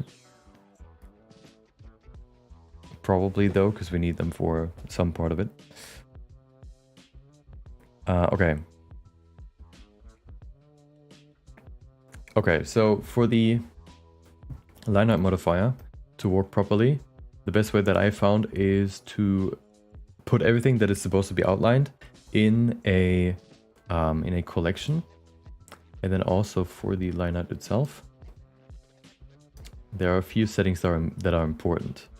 I've made a newsletter previously about the outline modifier, but this one, I don't know if I explained all the settings in there. I don't think so. Let me see. No, I didn't. So I think the most important things are definitely, let me check. The inline, for example. I think the problem that you have is that it just selects all edges. These settings should work for what you have in mind, which is, oh, wait. So what you should definitely use here is, create, and then I think what you need is contour, I think, or individual silhouette, one of these. Try playing around with these settings and see if that changes anything. If not, then report back to me. Okay. Okay, so one thing I want to know, hold on. Can I give this monkey a custom property, which is a color? Load? I cannot. What? That's annoying. Okay, well, but that's fine. One thing I also want to check real quick is why this has a different color now than this. Oh, because of this. There you go. Good. So here you can see kind of the issue that we have, which is just that it every object has a different color, but that should be fine. Can you paste? Wait. No, that doesn't work. Never mind. Wait, maybe it does. Hold on. What if I create a new shader for this called controller? Base color is all I need. So if I use this and then say copy data path, I think. No, that won't work. No, it won't. Okay, well, it won't work. Okay, it won't work. Let me just do something real quick so it's easier to see these. Emission. Set it to magenta. Perfect. so that when I see them in the animation, because they should never be there, I know exactly that they're there. Okay. Welcome, Galen. Hope you have a good day. Love how vibrant Deadpool looks. It really looks like a modern, fun version of his comics. Yeah, I thought this would fit quite well for like a superhero style. I also wanted to just make it very colorful because I kind of like this style.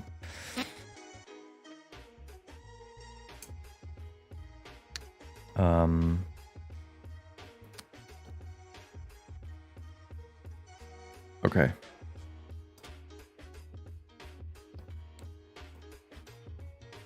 There you go.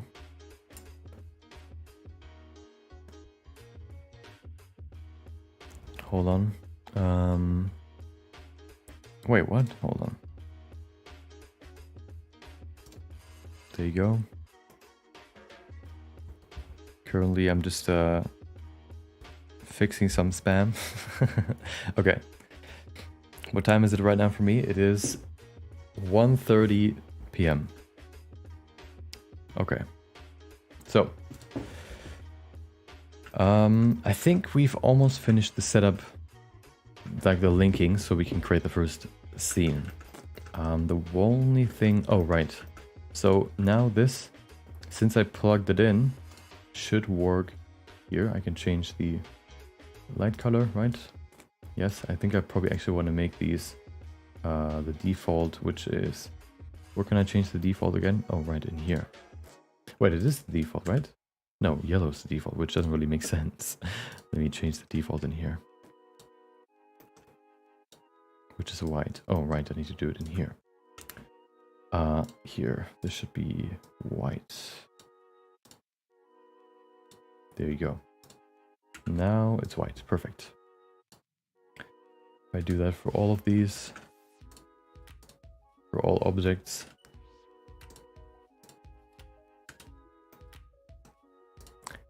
the rim light is back to normal.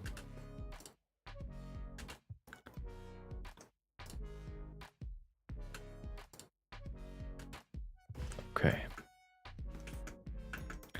And the good thing is, since both models, or all models, have the same modifier, the shader settings modifier, I can just set them back to default without having to adjust anything else. There you go.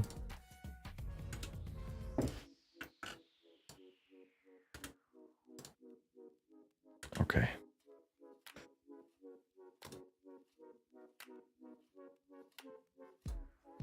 Welcome, the cat. Hope you have a good day. Spam and eggs for lunch today. Yep. While we are talking about spam, a spam torta would be gross. Spam. What is a torta? We'll just watch your last word of it. Nice.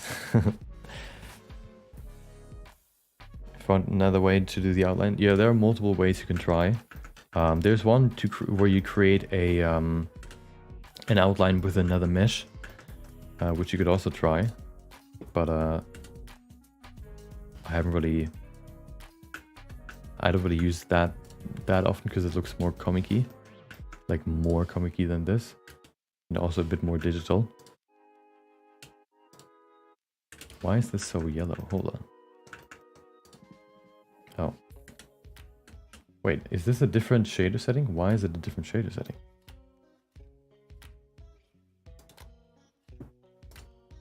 There you go.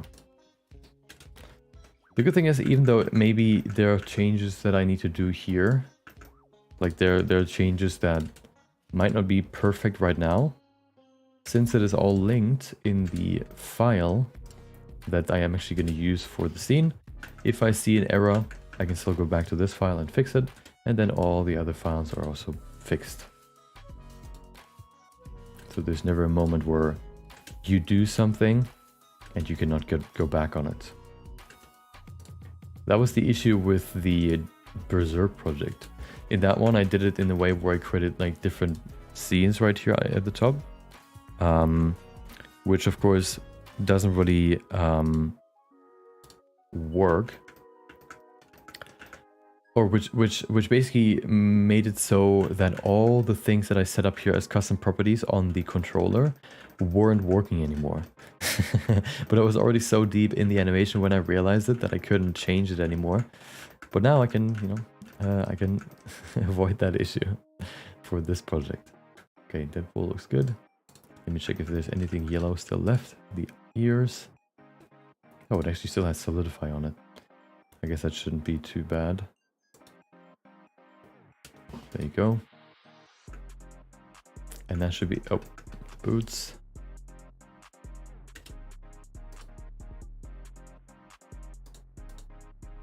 Okay. There you go. So everything should be fine. Let's save it. Let's check in here. Oh, right. Oh, this, I changed the name, so I can't just open it in recents. Template, yes.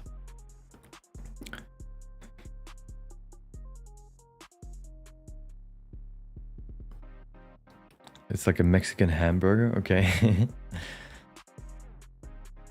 Oh, it crashed, perfect. This one. I made a Blender animation with my friend once. I was the one to design the character, still not done. Nice. Oh. Thank you, Ragresh. Do the butt slap scene from trailer. I have my scene already set up, okay? There's no... Now it's too late for suggestions, okay? I can't... I have my scene set up, okay? So I won't change the storyboard that I set up here. Meticulously drawn a frame for each part, okay? Thank you for the super chat. I appreciate it. So let me just check if the line art thing has updated or not. It probably actually hasn't. But I think you can refresh this. Can you refresh? Reset? What does that do? Select it. I don't know if that did anything. Clear. Oh, you can clear the... Oh. If you clear the library override, it should go back to default settings, which means...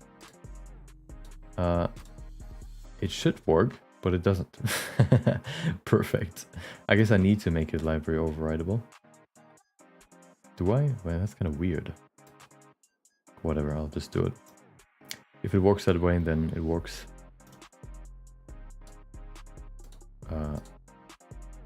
Okay, it doesn't work for some reason. Maybe I need to... No, the lines are there. Why is it not working? DP outline... Oh. Why is it still in here? Oh, I guess I'll just re-import it. That should fix it. Wait, oh, I can... Oh, I think I need to do this. Library override. Clear selected and content. That should link everything back. Can I also refresh this? Clear. It should be refreshed when I open it. I guess I'll just open it again. I mean, import it again. There you go. That's Wolverine line art. And then Deadpool line art. Okay. Now if we do this...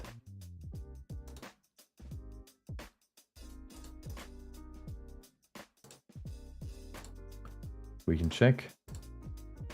It is still the wrong one. Wait, is it? It doesn't want to show me. Alright. No, it's not. It's not. It's right, but it doesn't work. For some reason.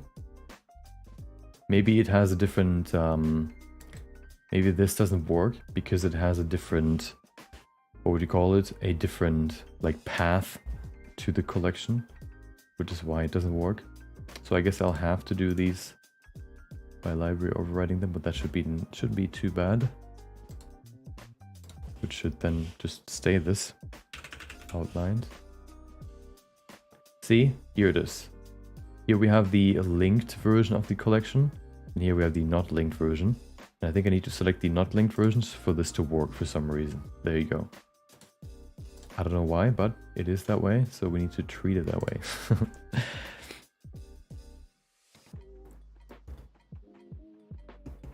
Okay.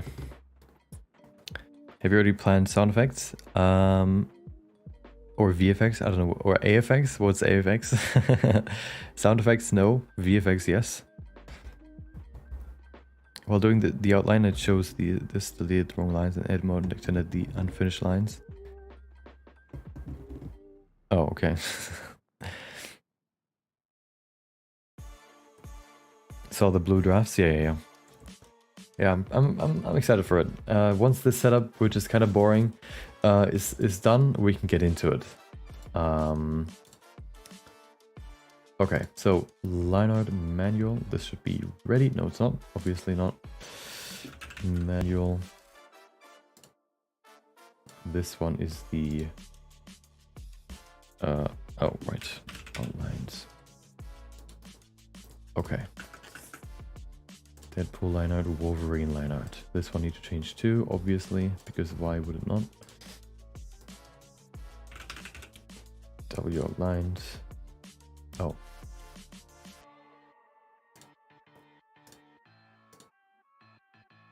Let me check if it works. Inline doesn't work. I need to probably library override it again. Outlines, there you go. Hope your day has been good. Speaking of other topics, I finished the, if you haven't seen it yesterday, I finished the statue from, or printed the statue from yesterday.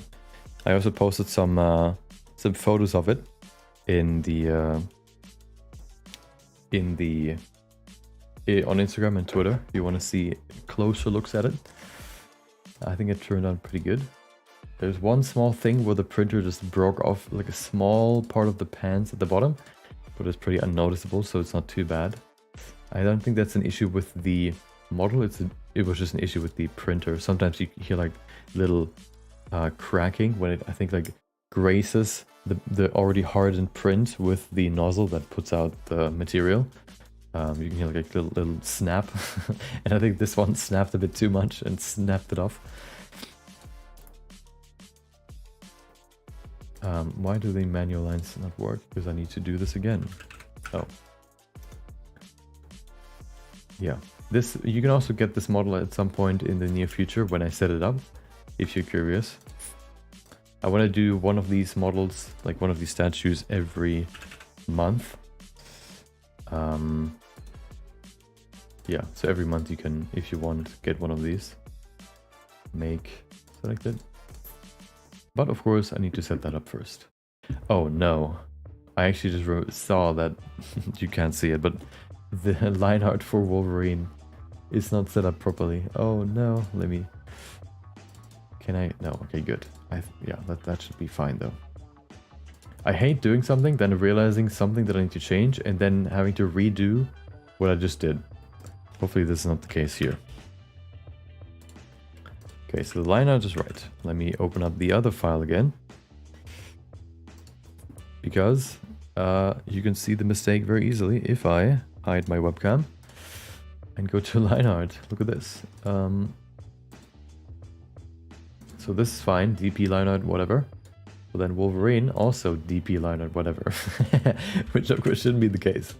It should be Wolverine. And now we can maybe once again see how it updates in the other file. If everything goes how it should be going. Okay, that should be good. Save it again. Open the other file.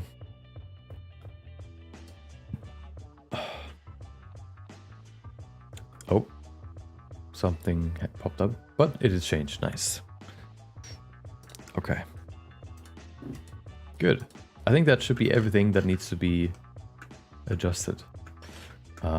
So let me create a new collection for the line art. Bam. Lights are fine. Wolverine is here. Deadpool is here. Something also to keep in mind, even though, so here's something weird about the line art modifiers. Sometimes you have, like, you want to use line art in your scenes, but for some reason, even though there is no line art, everything is like extremely laggy. That can happen because if you go into your line art modifiers, these, just doing this, just hiding it like this, does not, for some reason, disable them, okay? You have to actually... oh, or maybe this one doesn't work. Maybe the hide one, hold on. Either that one or this one doesn't work. So if you think, oh, I hid my line art, but it's still laggy, that could be because you've hidden it this way, or I think this way. Either one of these don't work. What you have to do is, I guess the safest way to do it is to just create a collection and put the line art in there and then hide the collection or disable it, right? With this box right here. And then it is for sure disabled. This box makes it so that it's just not considered for anything in Blender, whereas these ones are just hidden, which means Blender still, you know, calculates these things, which is kind of an annoying thing to figure out if you start using the liner things. But yeah, hopefully this can save you some stress. Okay, so perfect. So I think the template is done. All I need now is the environment. And for the environment, I'm not 100% sure what I want to do. I thought about using the environment that we had in the beginning here, like in the thumbnails, which is just like this grid. Let me show you what it looks like. But the grid is a bit too...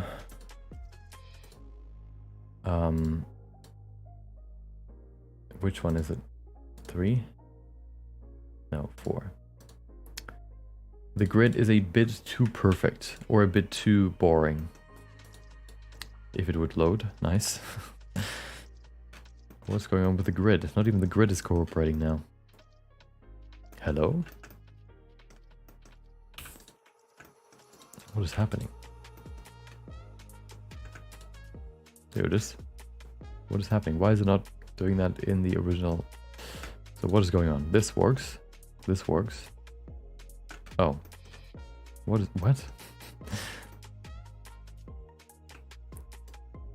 Oh, because there's no light. My bad. Wait, there's light. No, there's no light because the light is hidden. There you go. Okay. So this grid is maybe a bit too perfect, so I want to probably change it. I think what could work well is what I'm going to show you now. It is still a grid, but maybe a bit different, okay?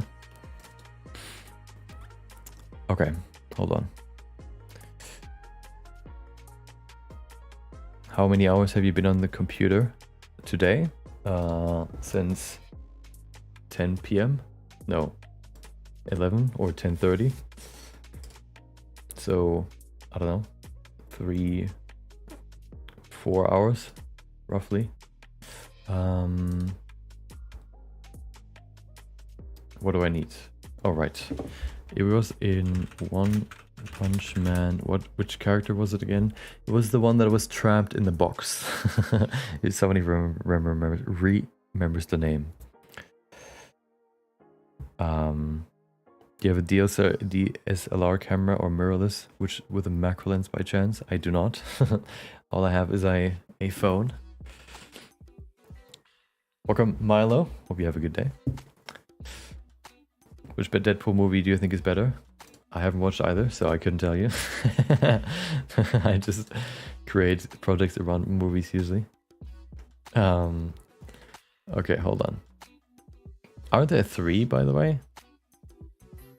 There's Deadpool 1, Deadpool 2, and Deadpool... Wait, are there 3? I think so. And then Deadpool versus Wolverine. One Punch Man. Enemies. It was this one. Carnage Kabuto.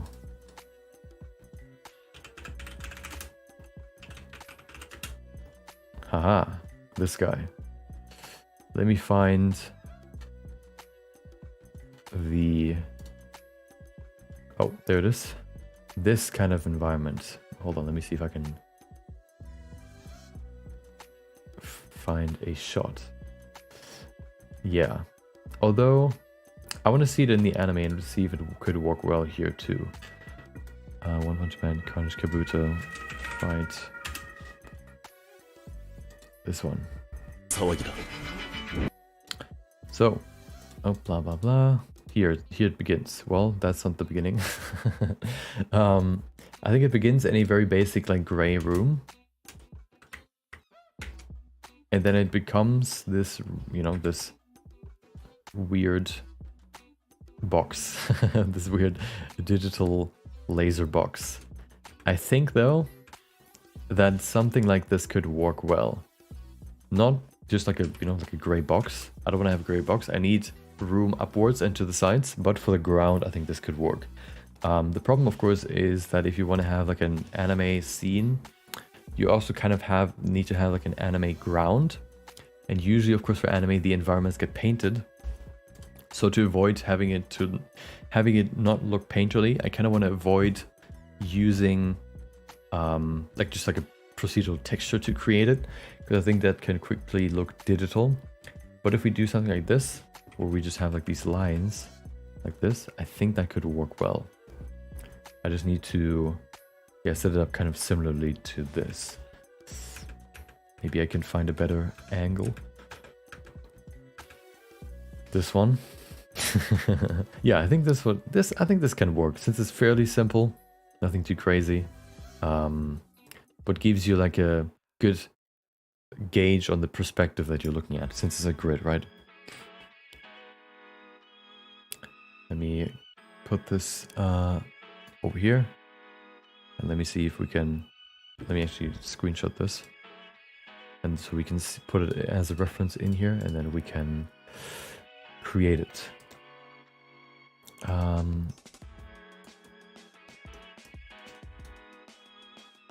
What do I need? Right here. Oh, I already have a materials folder. Let's call it One Punch Man ground reference. Okay. Why are you holding a spoon? Because I have my breakfast over here that I want to eat at some point. I just haven't done it yet. Thank you, Ragrish, once again. Thinking of buying a graphics pad. Suggestions, any? I'm using a XP pen right now, but Wacom is also good. Or Wacom, I don't know how to pronounce it. Yeah, but I had both, and both worked well. I think Wacom is a bit more expensive. I haven't really tested any others, but the two, like I have the Deco. Let me see. It was the XP pen. I think it's Deco. Let's see.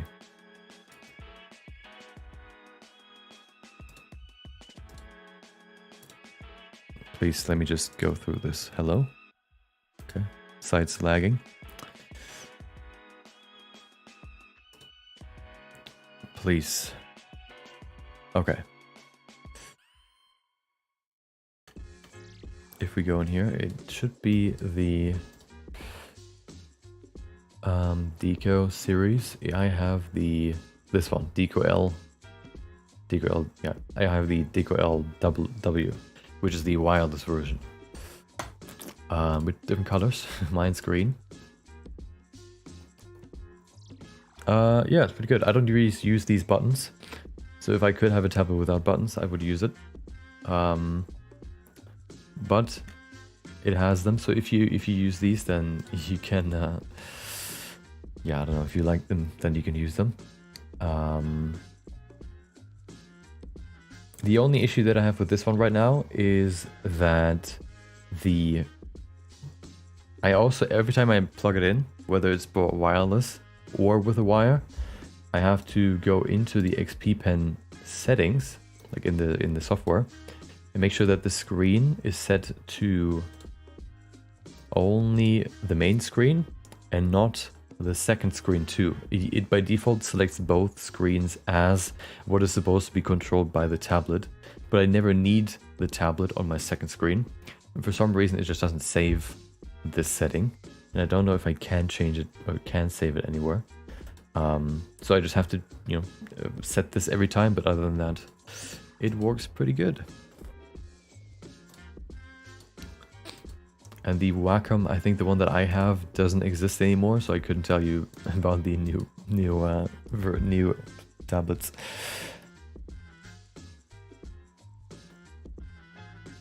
Why don't you try the new filter on the compositor nodes? But then I would, you mean for the environment? Yeah, there are a few ways I want to try creating the environment, but I think here, I think this is just an easy way to start. Maybe I'll change it, but I think I want to start with something like this, since it's very easy, but it still can look, you know, appropriate. With this right now, for example, this is maybe a bit too detailed. You know, like all these lines would be super annoying to draw in an anime, but if they're like very far apart, I think it's fine.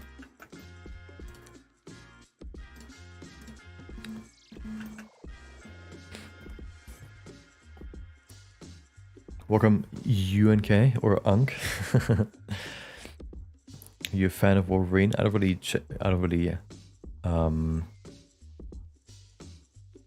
I feel like Wolverine is kind of boring. I like Deadpool more. I've been pretty good. Bigger fan of Deadpool, yeah. He just has more going for him. When's the video? Working on it now. Okay. So. Oh. Yeah, so I basically just want to grab a good old plane. That's not a plane. Let me hide the line art. And Wolverine. No, we can use Wolverine as like a scale, I guess. And then go with this. So I want to use a plane as a base, of course. Just make it as big as possible, I guess. I also probably don't want to... Actually, I don't want to use a plane. I want to use a circle. Because that makes it... Oh, that makes the horizon look better. Like this. Make it as big as possible. This is just going to be a base. I'm probably going to do adjustments to it as I go in the animation, but as a beginning environment, I think it should be fine.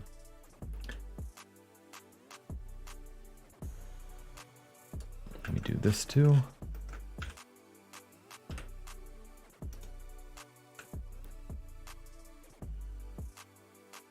Okay. And then merge these at the center. So, okay, perfect. Unwrap it. Do we need to unwrap it? I guess so. Yeah, we should unwrap it actually. We need to use it. We need to unwrap it for a future thing. F10. Okay, looks good. Perfect. So, create the environment should be pretty easy. Let me pull up the reference.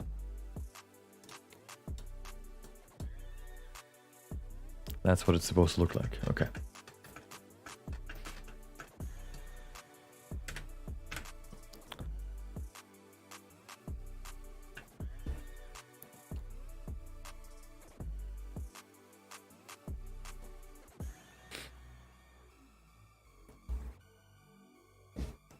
Okay, so first thing I want to do is create the lines. Shouldn't be too hard. I just basically copy what I did for the base ground, for the ground that I created for the thumbnail.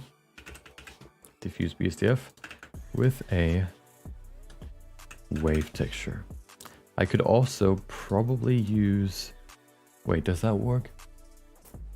Let me try something, okay? I want to try texture coordinate. And then mapping. We need to use UV. There you go. Should look like nothing. Wait, what?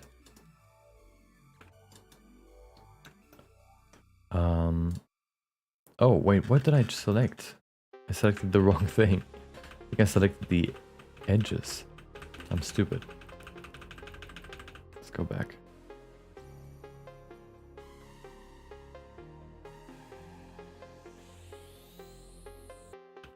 Yeah, please. Control Z. I don't want to do too much because I don't want to Control Z anything I don't want to delete.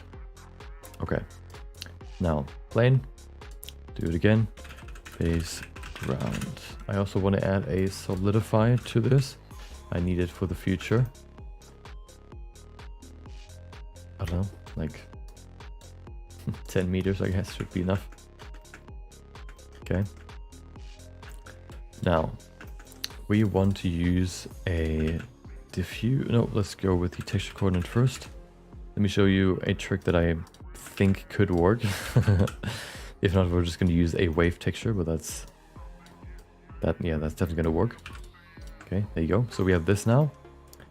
What we want is we want to separate it. XYZ. So we have this. And wait, why is it diagonal? That's annoying, but that's fine. Oh, I know why it's diagonal. Oh, okay, well, hold on. It needs to be rotated by 45 degrees. Right? Never mind.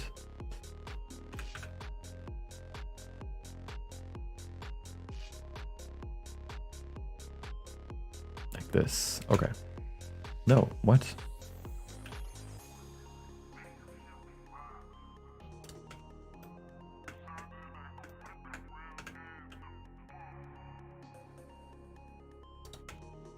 Does that look good? No, it doesn't. Oh, okay, before we do that, let me show you what I had in mind. If we use a math node and set it to,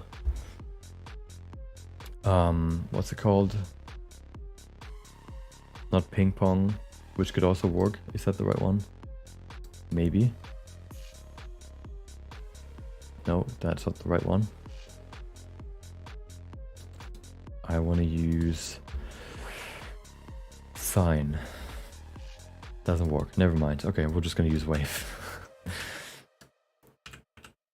Diffuse. There you go. Okay. So, first of all, to make it a toon shader, first thing we need. I think I actually need a third light in here to create the shader. I think so. But I'll figure that out later. No, I don't. Never mind. Okay. What's it called? Oh, shader to RGB to create it, to turn it into colors. And then we can use this here. Separate color to separate these three. And what we really only want is the red color. This one. This is what we want. The green color. Not the blue, not the red. The green color. And now we just plug that in here. Use a color ramp to sharpen it. Constant. Ta-da! We have a shadow on the ground. Good. Last thing missing is, of course, the pattern on the ground. This should also probably not be perfect white and perfect black. Let me pull up the reference again.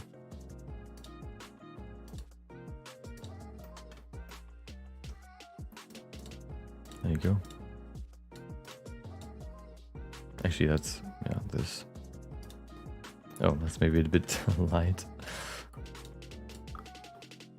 Okay, yeah, that's I think that's a good start.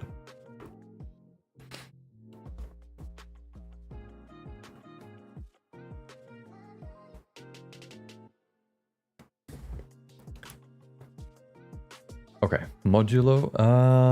Modulo is something different. I think I'm just gonna stick to the wave textures. It still should be fine. Wave texture. There you go. Let's use the UV. There you go. I also want to have two, of course, to create the grid.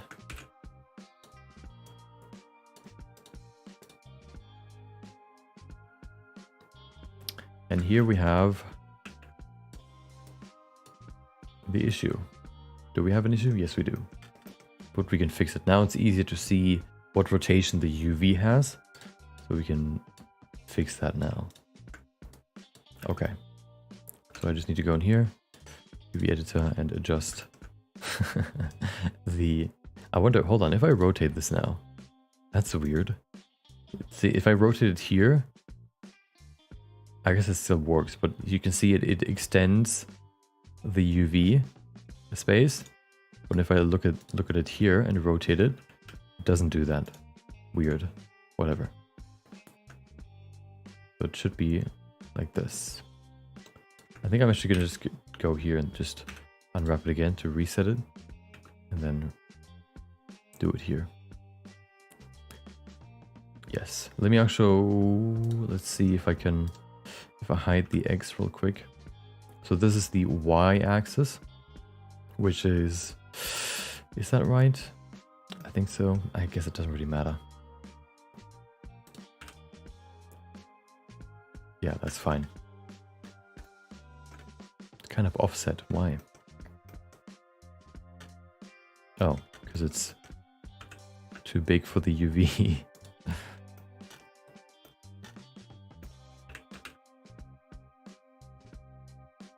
Okay, yeah, that's fine. It's fine. Good. The grid is here. Now we can adjust it. Let me look at the size right now. Is that too big? Let's look at the reference. It looks pretty good. It looks pretty big. Maybe even a bit bigger. Maybe like 7. Maybe even 10. Let's go with 10. Oh, that makes it smaller, right? I am a beginner in Blender, by the way. There you go. You know what? I'm gonna go with 4. There you go. Okay. Welcome, Meg Lustig. Welcome, Mike Onson. Wait, is red on blue once again? I don't know why the chat is blue for me. Mike Johnson. There you go. Hope you have a good day. Disco floor, yes. Hold on, let me turn this disco floor into a line art floor, okay? Also, if we plug it in now, it should have a shadow while also having yeah, this kind of look. What we want to do now is we want to adjust these two. I guess we could just go in here and use a color ramp. I wonder if you... Oh, okay. If you draw a... Let me use a math note here. If you were to paint this environment, the lines probably wouldn't be 100% straight, right? Or 100% like clean. So you probably want to have a little bit of a blur. Which, yeah, that would probably make it a bit more realistic. So I think what I want to do is use a color ramp again for both of these individually. Because if I do it afterwards, the multiply makes the edges rounded, which of course I don't want to have. Let me just use an ease here. Make it, bring it very, very close together. Even smaller than that, maybe 1. Even less. Even less. That's maybe a bit too little.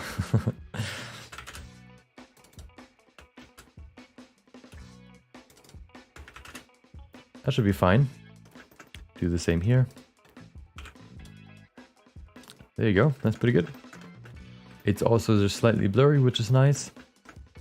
And then the color can change slightly.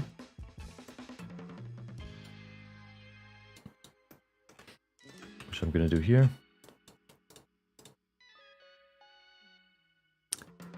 The color should be... Oh, I also need to set this up differently. But we can do that in a second. So this should be kind of like a... It's darker than the shadow, but not very, like, super dark. So I guess I can use kind of like a base color like this. Boom. That's pretty good. You get a bit light. Yeah, kind of like this maybe. And then for the shadow. So for the shadows, we have this. The thing is, if I just plug this in here, you can see this color ramp adjusts the ground too, which of course I don't want to have. So I want to actually change this to be pure black, so I can mix these together with a mix color node. Because otherwise, this gets overridden, which of course isn't the point.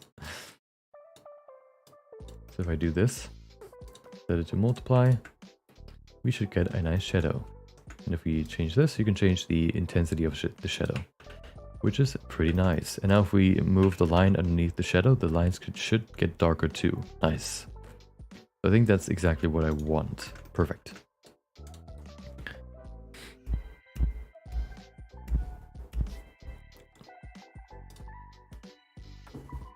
Do you do any freelance work? I do not. Been in chat before, yeah, but it was just hard to see the name because it's red on blue for me. The scaling fools me, yeah. Okay, so this should be fine. And now I think what I actually also want to do, just to give it a tiny bit of imperfection, because it's still like a perfectly straight line, it's just a tiny bit of probably here. Is it the detail scale? Distortion. Just a very, very tiny bit of distortion. Is that good? You can see it like a slight wobbling in the back. Maybe 0.05. I just want to have it to be very, very subtle. Maybe 7.5. There you go. Just so that it's not perfect. 0.075. And these ones are now imperfect too, right? They should be.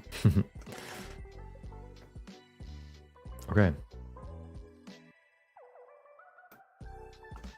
That should be a good base ground. I wonder if the shadow is a bit too light now. I think it's fine. This is just going to be a base. I can also change it later. Let me save this now as a, what would you call it? Like a... I also wonder if I want to add like anything. I probably want to add something to make the horizon a bit more interesting. I just don't know exactly what yet. Because this, what I kind of wanted to use as the main inspiration is like the fight that the both have in the newest movie, where they're in like this white sand environment. But there's like, you know, the rubble and cars and all that standing there, which I don't really want to have in this animation. I might just also just keep it fairly simple. I'm just kind of speaking my thoughts out loud, I guess. Let's just call it like base ground. And before we go further, I want to probably also... No, actually it's fine. It's fine. Oh, I want to probably copy, or I want to something I haven't done yet is optimizing the shading settings in the scene template. I want to do that too. The thing that makes your work look less like anime is lack of the anime bloomy look.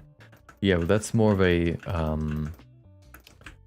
that's like a compositing thing that you can add later.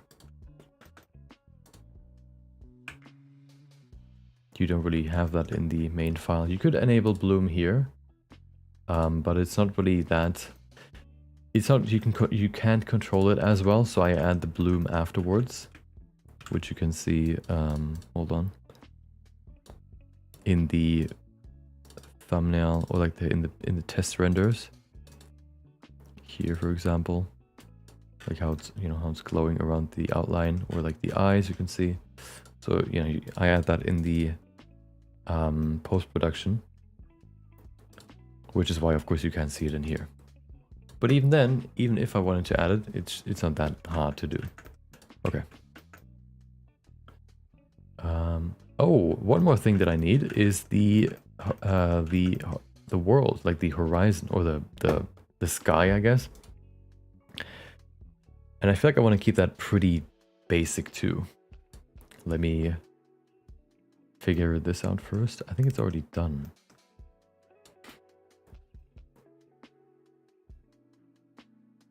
Yeah, let me just do that. I think it is saved as an asset, yes. So let me just write down real quick that what I still need to do, and then we can do it. First things first. So this is all done. We still need the set up render settings in scene template. We also need, what's the other one? I just forgot. I already forgot what I just said.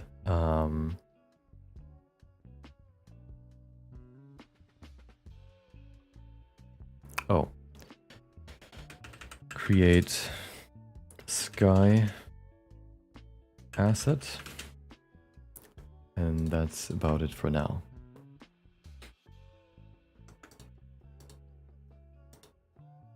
One is 0.075, one is 0.0075, is it?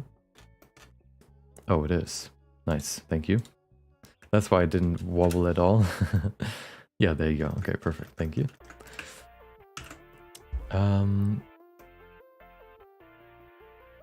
Good, so. Base ground, let's set it as an asset, mark as asset. So we have the ground now too.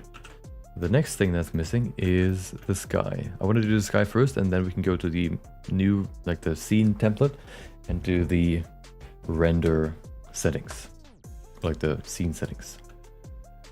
The sky, I kind of want to keep it pretty simple. If you look at my references for this project, I kind of always like these very, very basic skies. Let me show you what I mean. Window.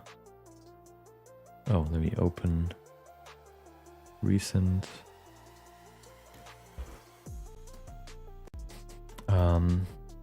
What I mean are kind of like these, like super, just basically just one color, maybe like a gradient for a sun, for example, or here. There are some clouds here, but creating good clouds is maybe something I'll do later. Right now, I don't want to do that. Just for the basic sky, I think I just want to kind of do something like this. It's like a cyan to like a blue color, probably. I think that fits pretty well. Here you can see another blue, just plain blue. Same with, what's the other one? I can't find it, but yeah, here too. I think as a base that works well. And then, you know, the clouds can be adjusted as required, I guess, for the scene.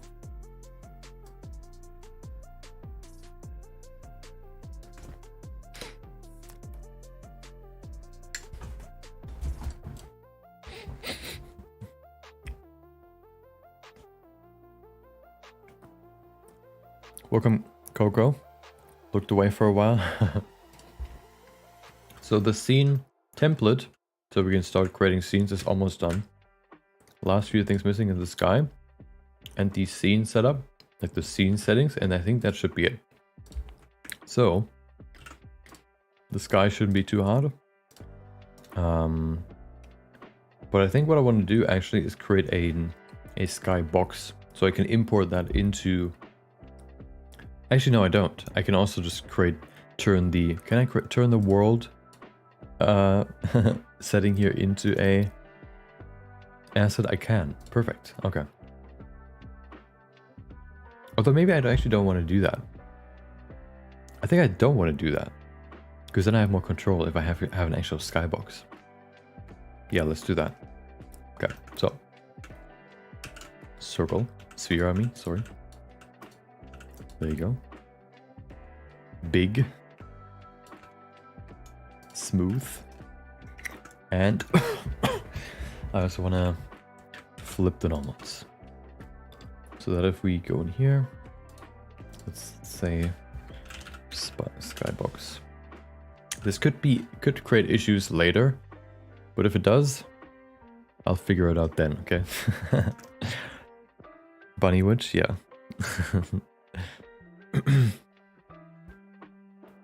How do you get the cool reference board? It's just the program called PureRef.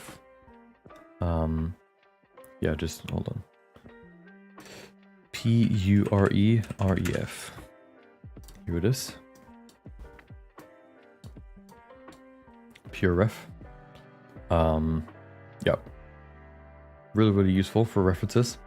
They also recently added a feature so that you can actually play GIFs, for example, in here. So if you go in here and you can also, I think, say something like, you can see all the frames, you can pause, you can play, you can also change the speed. I think I also saw something else where you can control, like you have a slider to play it. I guess that doesn't work here. Maybe only for movie files or like for videos. But yeah, here you go. PureRef.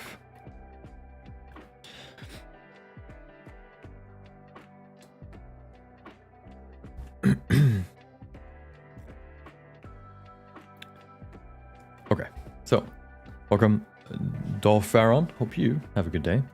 Okay, so the reason why I flipped the normals is so that they point inside, because that's where you see them from. Also, why that is useful is you can enable backface culling, meaning you can look into the skybox from outside, and from inside you can't, which is really useful.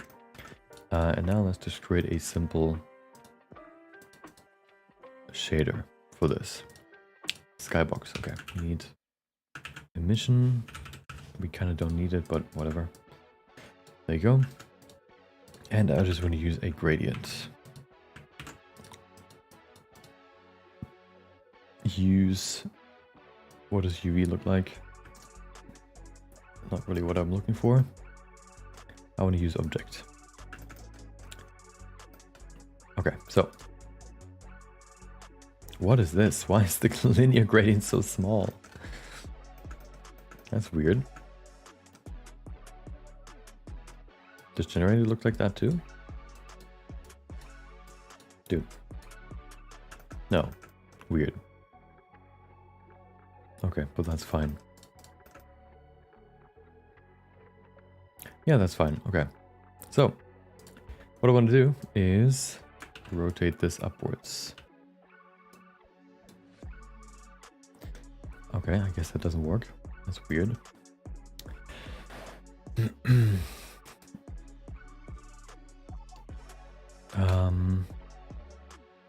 Why does it not rotate it? Ah, there you go. I guess I just need to do that and then move it upwards. There you go. Probably want to have it. Where's the top? So something useful that I like to do to kind of determine where the gradient ends and stops is to use a color ramp and just set it to constant. And then move this maybe a bit closer. And then use one more here. Set it to like a gray. So you can see the beginning and end.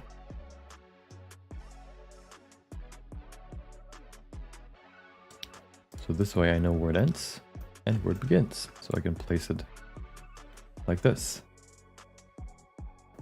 Perfect. I guess I don't really need the bottom half, because you never see underneath the ground. So I guess I can make it actually a bit condensed. Which one do I need to change? Scale doesn't work, right? Oh, it does. Perfect. I guess it's 2. There you go.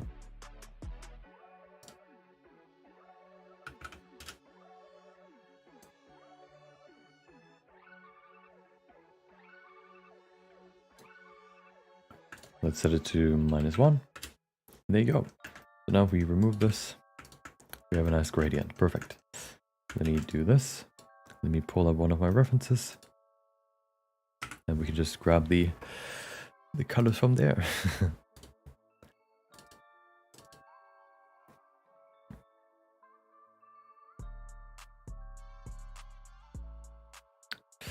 So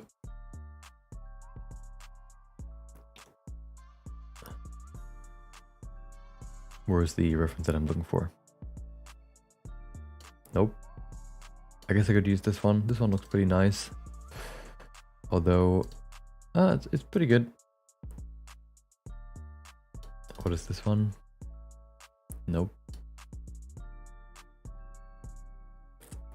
Or this one. Which sky do you like more? I guess this one doesn't really have a gradient. So we're going to use that one. The other one.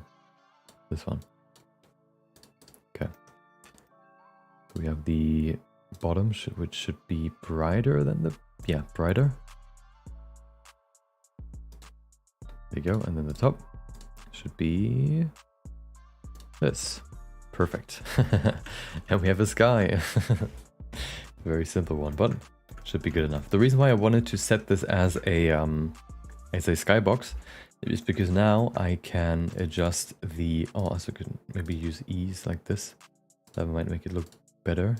The reason why I did it this way is now I can, for example, for a certain camera position like this, if I want to have a different gradient, I can just rotate this and create a different shade if I want. If I want to have, for example, a darker shade on the right side than on the left side, I can just rotate the skybox rather than having to mess around with the world shader settings. Okay, get rid of this. Perfect. I actually kind of probably want to make it a bit darker just to separate it a bit more. Oops, wrong direction. I think that's better. Just a slightly bigger separation. Okay.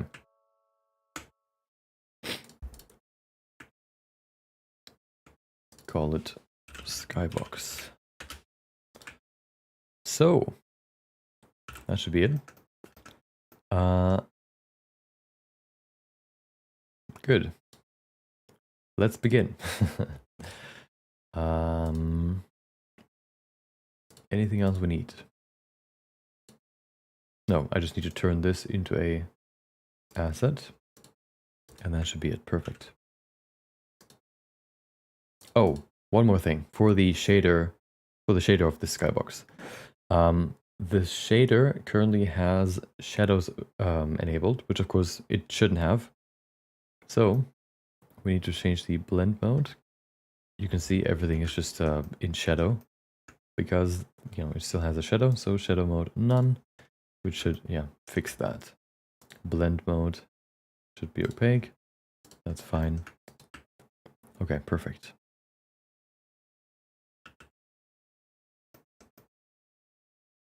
I'm thinking whether I can make these lines even better. Let me look at the reference again.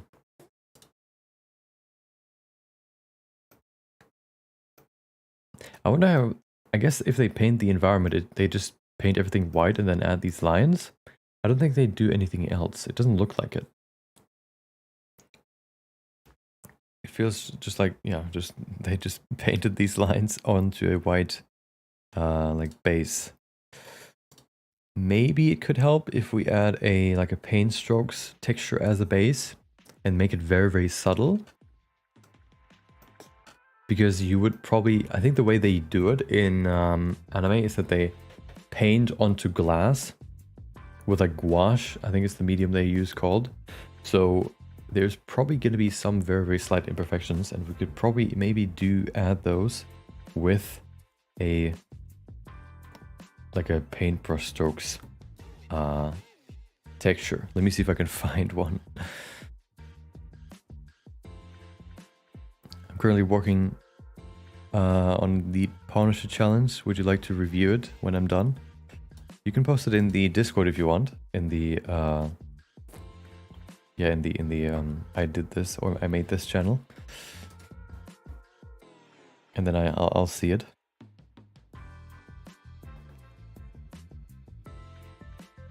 Came here after the Deadpool blend animation vid. Yes, it is currently in progress. How long did it take you to learn Blender? I am now in my... I started 2019. So that would be 5 years now. Almost. I started in February, so 4.5 years. I have been using Blender. Right. Procedural. Let's see if textures.com has one.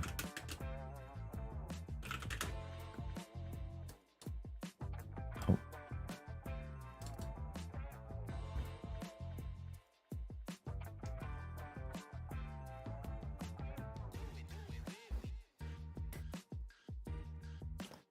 Okay, well, I guess we have to... I don't think I have an account yet.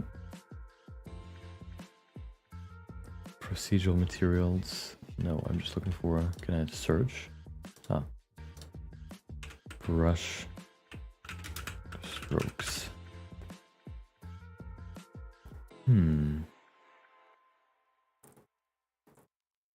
Wait, I think I have a node set up that turns any texture into a procedural texture. Let me see if I do.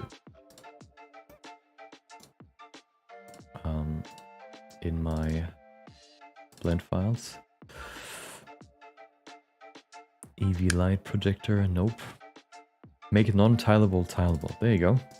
So, let's just see if we can find a cool brush texture, which should be in here.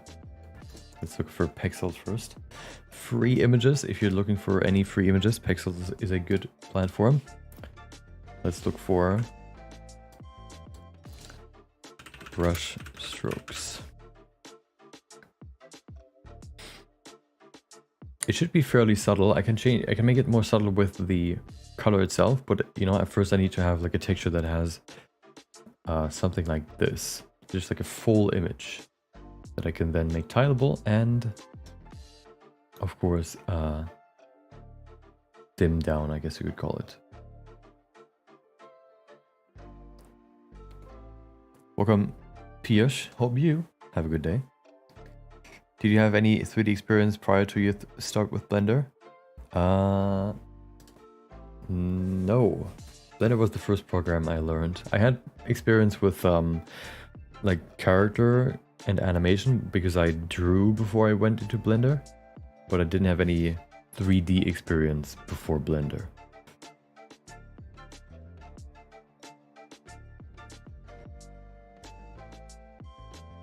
I feel like this one, no, this one's a bit too extreme. Clouds.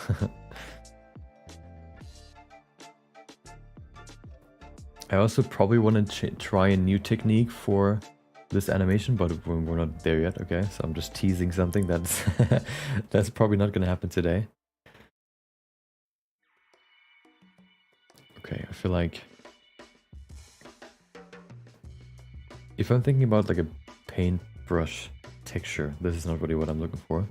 Let me save one of these, the ones that this one, and then go back. Let's just look for paint brush texture. Yeah, something more like this. So this one's a bit too rough. It should be very, very subtle.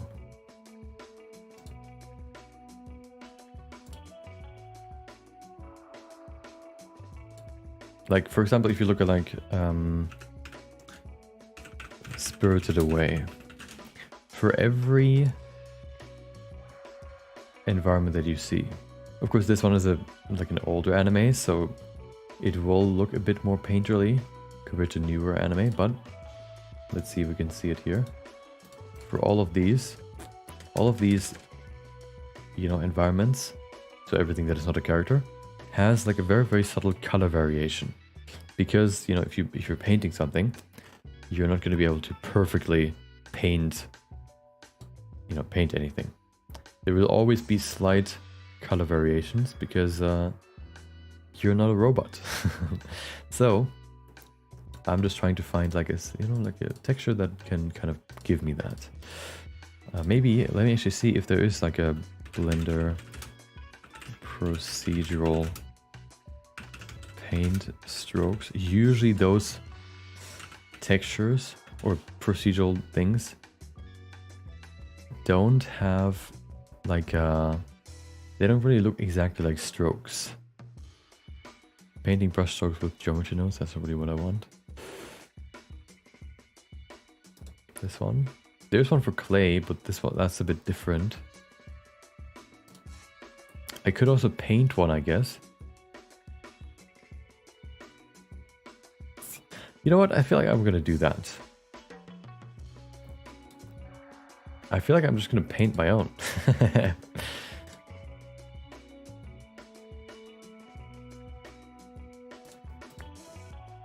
Yes, I will paint my own. Why not?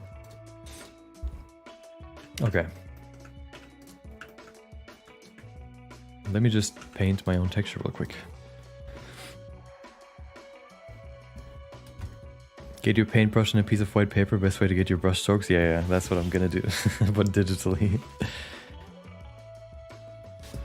Just rediscovered it when I recently painted a prop in real life. I don't have any paint materials like in real life, but let me show you what I have.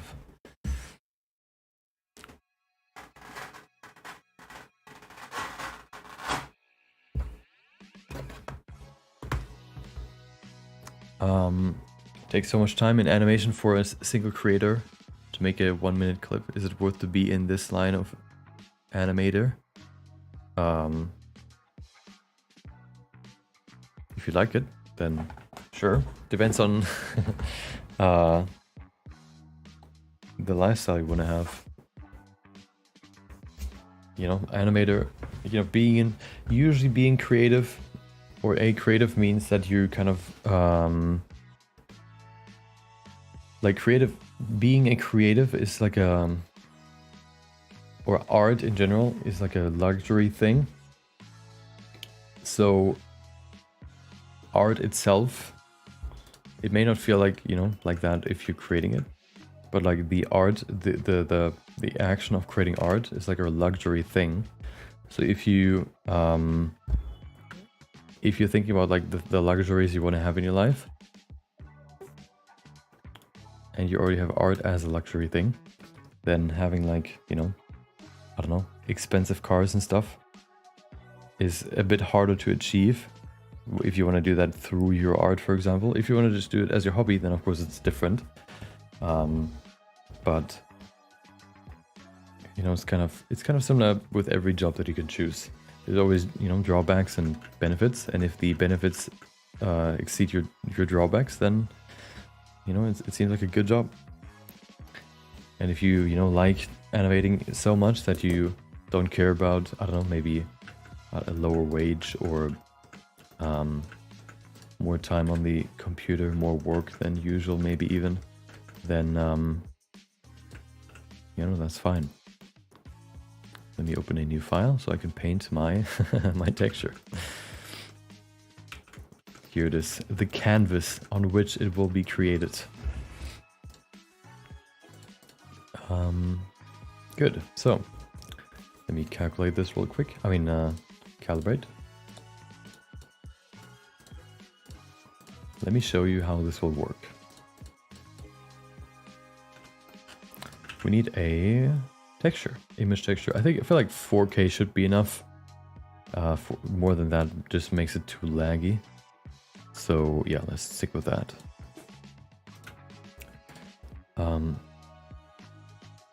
Brush strokes.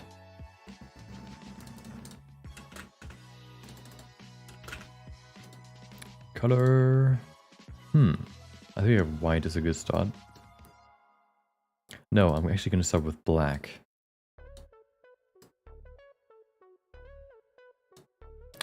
Okay. Alpha, nope. Tiled. I don't exactly know what 32-bit float means.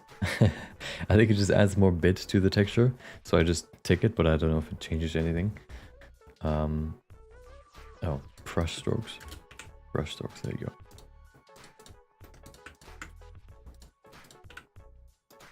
Oh, right, I don't need to go into render view. Now if we go to texture paint, there you go. Let me change the look here, matte cap. That's pretty good. Where's my brush? There you go.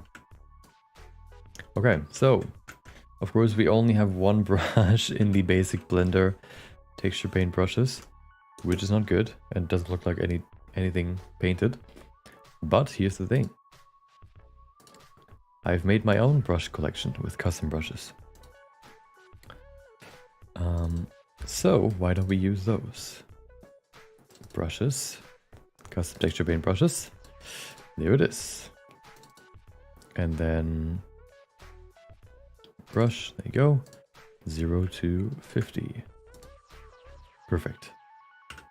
So now, look at all these when they have loaded.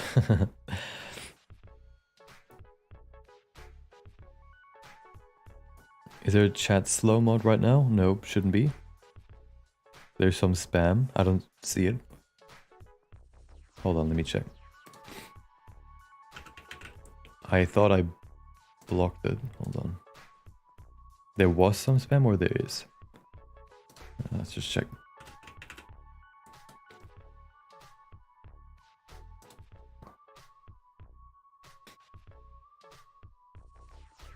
Oh, loading. Yeah, so you can see all the different brushes. I think what I want to use is, let's see, something with like a slight texture to it. So I feel like this could work. Fluffy. Maybe not a fluffy brush. Pen. Nope. Probably. Let's see. Basic.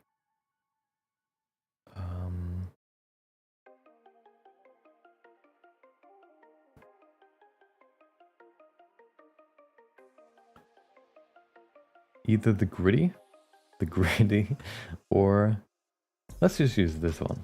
No, this one's a bit too extreme. This one. Charcoal. So if I know we use this. Ooh. Maybe a bit, that might be a bit too grungy. Let's actually stick with, I want to use, oh, I just saw it. Where is it? I just saw it. This one. Now if we paint. Oh, yeah, look at that. Ooh. Yes. Also, if you want to get that texture brain brush pack for yourself, you can find it on my Patreon, which should be in the description. Yes, Patreon shop, there you go. Yeah, you can find it right there. And soon, hopefully also on Blender Market, once they approve my my account. Okay, I think you meant spam beforehand, right? Okay, never mind. Let's continue. Okay.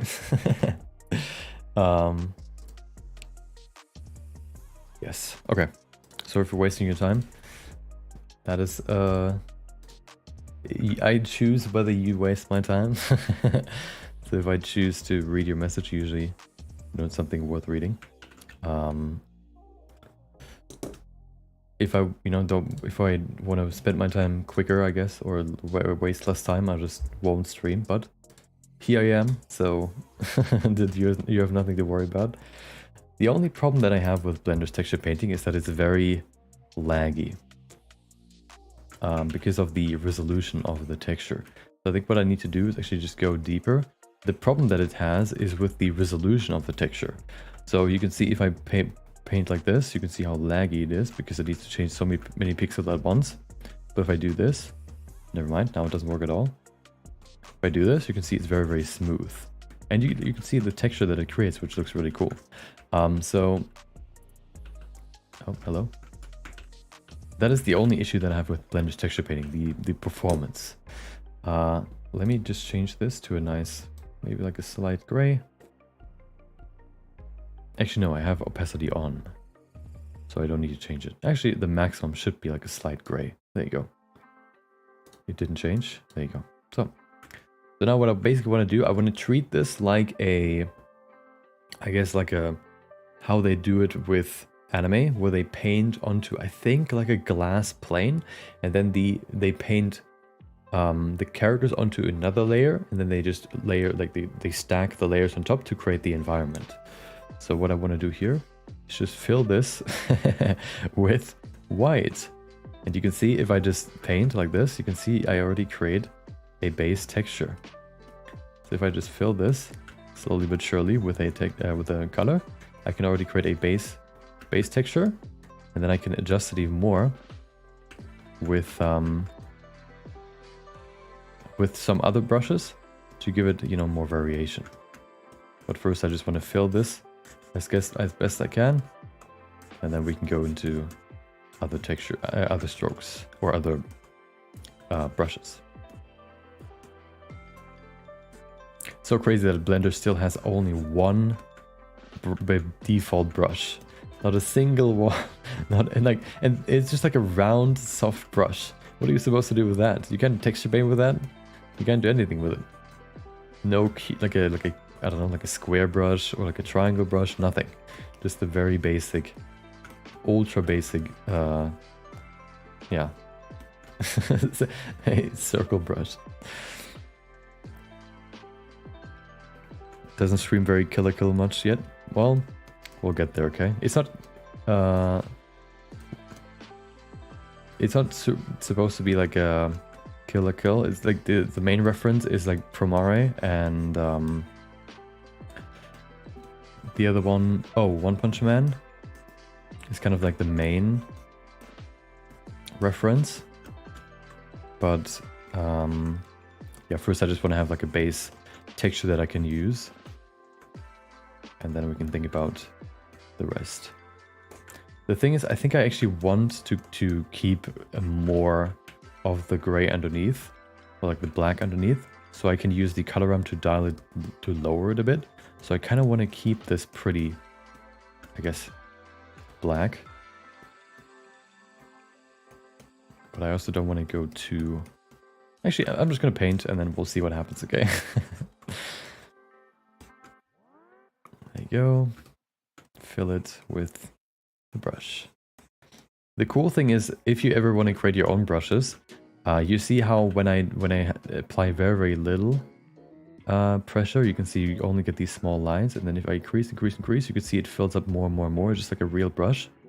And that is because of a setting in the stroke settings, I think. Is it? No, it's in the texture mask setting. The pressure masking cutoff. This basically works like a color ramp, where with less pressure, it only applies the brightest areas of the texture mask, and with more and more and more and more pressure, it applies more and more and more of the gradient that is part of the texture mask. You can see it here. So if I use very, very little pressure, it only really uses like these highlights right here. But then if I press more and more and more, it at some point applies everything that you see here that isn't black. This way you can create these very, very textured brushes, which can be really, really useful and fun to use.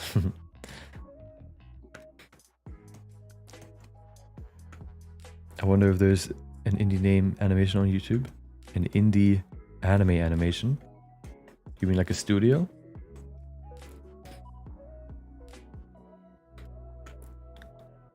How much time would it take to make this Deadpool video? Generally, I'm excited. I haven't never separated a video into like a preparation and then animation. But generally, my projects roughly take like a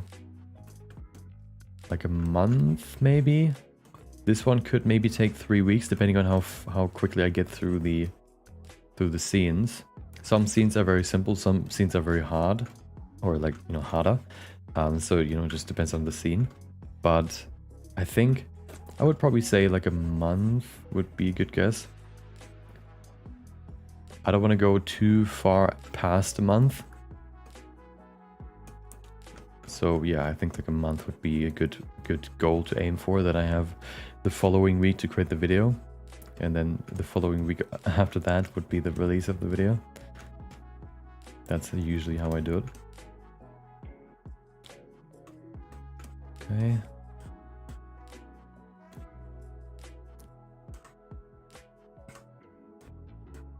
But since this is, you know, only the animation, it could be a bit different. But usually also, if I have set a goal, a deadline, usually I work on a project until I reach that deadline. So there's no guarantee that it's going to be shorter. Probably unlikely. Except, you know, sometimes I see like, oh, you know, it looks pretty much how I wanted it to look, so I just end it there. Okay. I feel like that's a good base. I want to maybe go over it a bit more in some areas. Do not have too much texture. So there should only be like a few areas where you have some slight like imperfections in the white, right? If you're drawing this for an actual anime, you probably want the ground to be perfectly white. But of course, because of the paint, which isn't imperfect, and the way you apply it, you know, some areas might just have like some small, very, very, very subtle, like, you know, imperfections. And that's kind of what I'm trying to do here. Soft scribbly noise. Oh, that's just the that's my tablet. When I speak, I think it gets picked up. Like when I speak and I especially apply it very harsh, like, you know, press very hard on my tablet, you should probably hear it, like the scratching. I don't know if I can avoid that.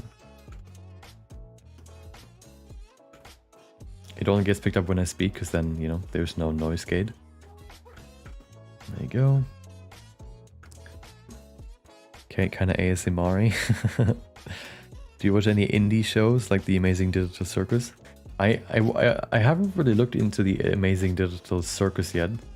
But I've seen that a lot of people really like it or are excited for it. But I haven't really learned yet why. I want to learn more about it at some point probably. But so far I haven't really. Maybe you can enlighten me. Okay, that looks like a good base. Let me now mess it up again to add more variation. No, actually I want to fill it a bit more. To make the changes, you know, a bit more subtle. Oh, almost tipped over my bowl of breakfast.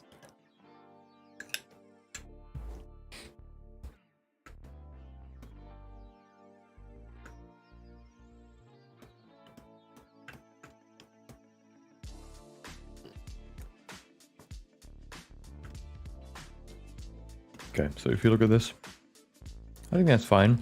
The only issue that I have with this is, so here's a problem when you want to use textures for an anime looking animation.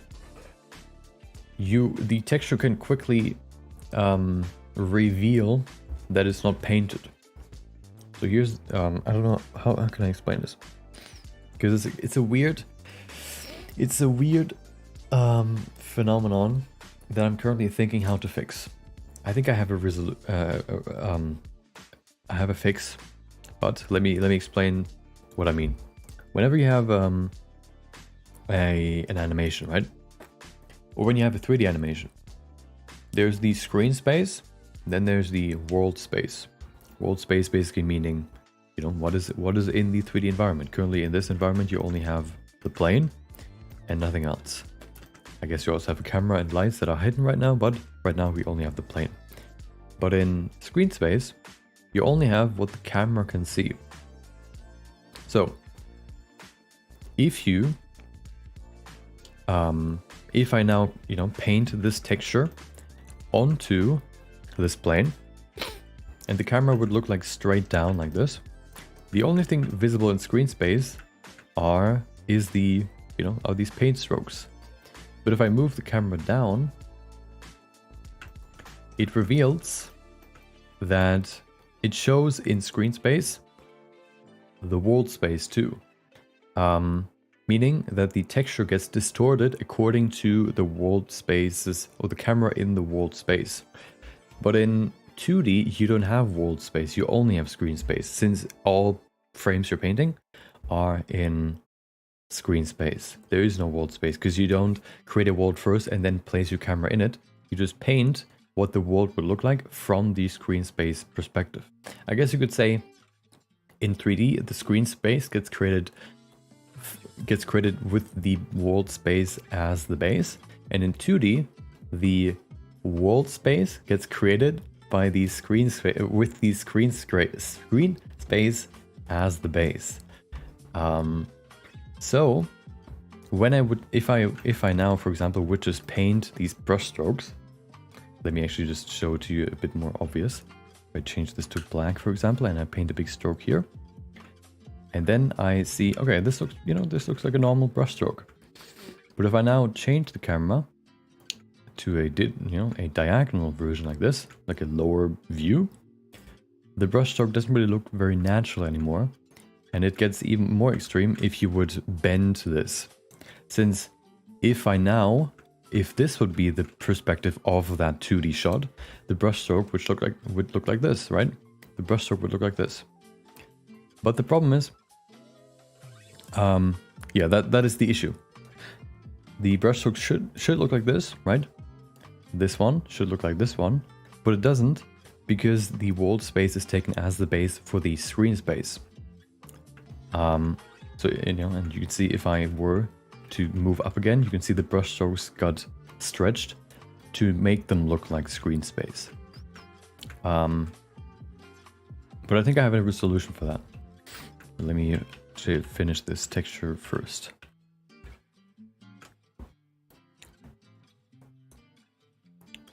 Do you have any dream of making your own anime or cartoon? I'm doing it right now. I think I'm someone that likes to work independently without anybody else. So if I ever create my own anime, it would be how I do it right now, without it like a studio. I wouldn't want to build a studio. So yeah, if it ever happens, then by myself. Oh, bon appetit. Thank you. Have you used reality capture? I have looked at it before. I have never used it myself, but it looks really interesting. I haven't really had a project yet that I have come up with where I would use 3D scanning. So I haven't used it yet. How do you get your own brushes? You make them yourself. The way you basically create your own brushes is, for example, in Photoshop, or you could use Affinity Designer, which is free, I think, or paid. It's like a one-time license. Or a good alternative to Photoshop is a website called Photopea. There you go. Which is basically just Photoshop, but in an online, with like a fewer features, but it has like the most important things that you could think of. The way to create brushes is basically to start with a black base, and then you draw. It's basically like an alpha texture. Any brushes you want to create for Blender are basically just alpha textures. So here, for example, this texture, I started with like an oval, like a diagonal oval, and then I added some stripes to it to add the texture to it. So this pressure masking works. What if I, for example, switch this to this one, the basic color, the basic brush, which is like the basic sharp brush that you could create in Blender without using a texture. You get this, because it looks like the texture and basically just projects this texture onto the canvas. And since there's a circle in the middle, and white means project and black means don't project, it's just a circle. If you were to use a cube like this, you can create a cube. You can also determine whether it's supposed to rotate with the brush or not, which can create these little, these what do you call them? Like these spikes, because the way that it actually creates a brush stroke is if you would only click once, it actually does nothing, I guess. If you click and then, oh, never mind, whatever. The way this works to create an actual stroke is that it basically just projects the square at a given rate. So if I, for example, were to change in the stroke settings, the spacing from 4% to 40%, you see what actually happens. Da-da-da. Every time I move the cursor while holding, the use button, every time I move the brush by 40% of its max width, of the brush's width, so, kind of like almost from the outline to the cursor, a little bit less, it applies the brush again. So if I set this to 100%, you see that every time. So you see the outline now reaches the border of the brush or the box. If we go a bit further, it applies it again. So this is how how it applies the brush. Basically just applies the texture over and over and over again. And the shorter the spacing is, or the smaller, like 4%, you see it gets smoother and smoother. The problem is the smaller the spacing, the laggier it gets too, which is why I don't set it to 1, for example, because then it gets very laggy. The brush gets smoother. It should get smoother. I think that is another issue with Blender's texture painting, but yeah, it also gets laggier. So I like to have like a 4%, which is better than the basic, the default setting. I think default is like 10%. 4% is just, it's more accurate. It just creates, it feels more direct. I think the issue with these spikes here is that Blender doesn't recognize like the direction change as quickly. You can see here. You can see how long it takes it to switch the brush direction. See how you can see kind of how it rotates like right on my cursor. And of course, the further I go out, the more time it has to change the direction. If I do this, you can see how long it takes to switch. And I think that is why it creates these spikes if you go very, very close. If you create these very, very close curves. Yeah.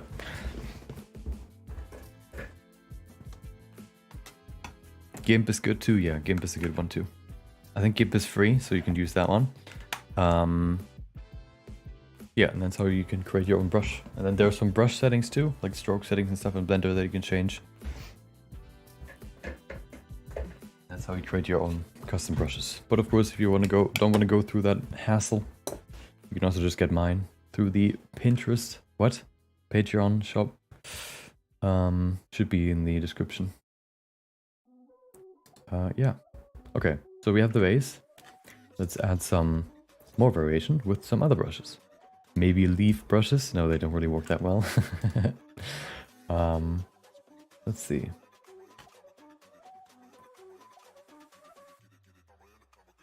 Maybe the gritty one. Gritty rectangle. Like this. Just like just a few things here and there. The issue that can arise with like a big spacing, of course, you can see this one I set to 10 as a default. If you have a texture that looks like this, it can take a bit for it to apply it again, so you get this kind of dotted look, like right here, for example. You can avoid that with, of course, smaller spacing too. But of course, it makes it a bit laggier. But of course, you can see now it's a bit smoother. And it doesn't seem to lag too much here.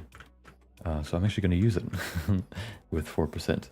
I try to kind of give each brush like a custom spacing that works well without it being too laggy. So for this one, I guess I stuck with 10. But of course, if you want to adjust it for yourself, then you can do that. Okay, so let's see. How can we... Let's just, add some imperfections and then we can get rid of those again. And the more we do this, the more we can, create some varying, like a varying texture.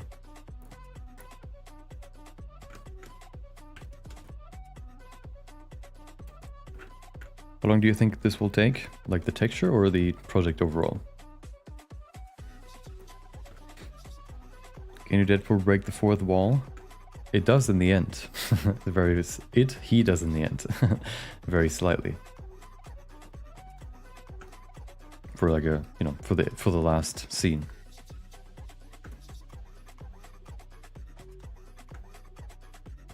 You should check out Glitch Productions. Yeah, I haven't really checked out the Digital Circus yet. I'm probably gonna do it in the future, but I haven't done it yet.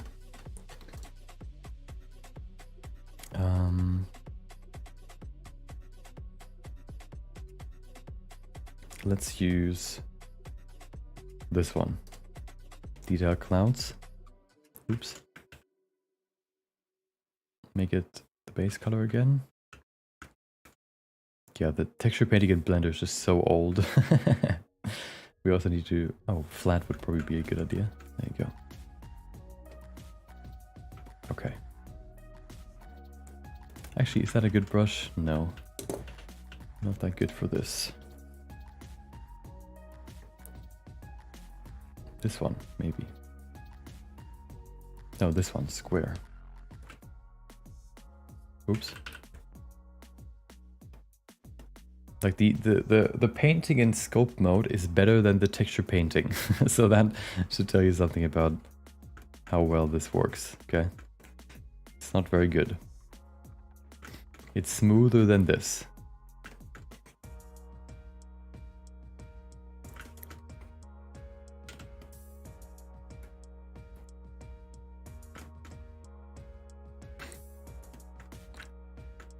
Okay.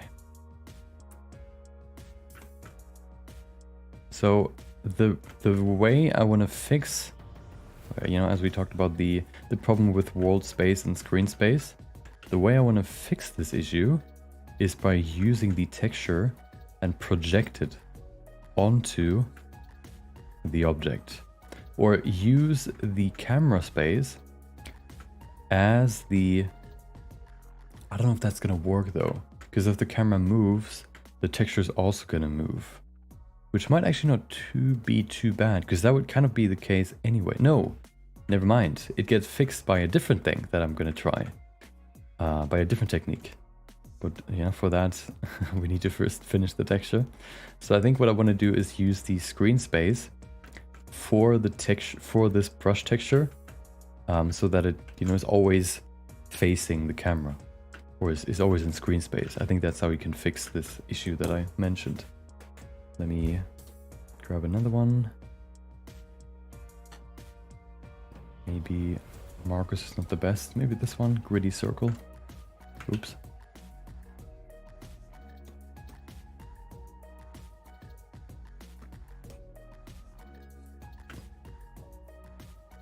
And I think once these black lines are kind of filled a bit more, I think we have it. So it's, you know, it's supposed to be kind of subtle, so I don't wanna do too much. It's also a very, yeah, a subtle texture, so I don't need to do too much work on it because it's gonna be not that visible anyway.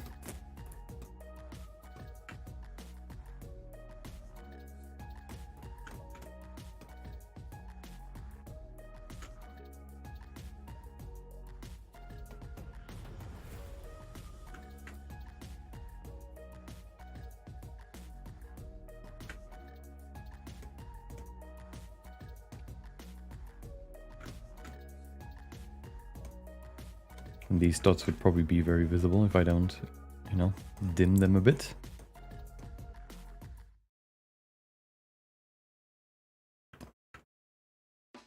You can see for this one, the texture is just like this pizza slice with an outline. And the reason why it becomes a circle like this is because for every instance where it applies the stroke, it also gives it a random rotation. Which of course, if you have a pizza slice and you rotate it, you know, multiple times randomly, you get a circle.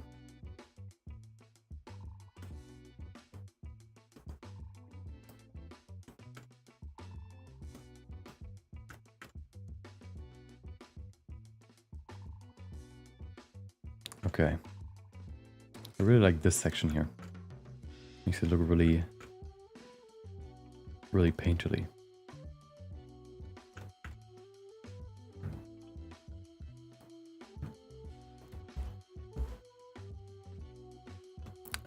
Okay. Let me get rid of some of these dots. I think we have a bit too many here. I'm actually going to use the base brush again that we used to do that, and then we should be good. Which one was it? This one? No. Oh, it was. I just changed the texture. There you go. Wait, is that the one? No. Is it not? Hold on. It is.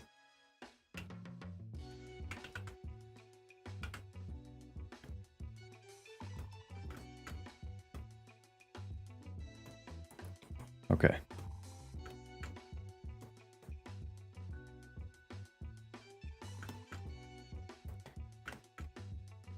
I think I want to do one more dirt pass, I guess you could call it, by using a very subtle gray, just to give it, you know, a bit more imperfections, like here in the corner. I think I kind of missed that, or kind of, you know, made it too white. So let me do that right now. Like a slight gray, like this. Make it a bit smaller maybe. Just add a few here and there.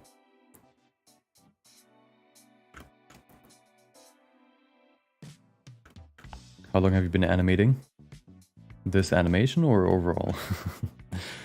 We haven't started the animation yet, but we've set up basically the first scene.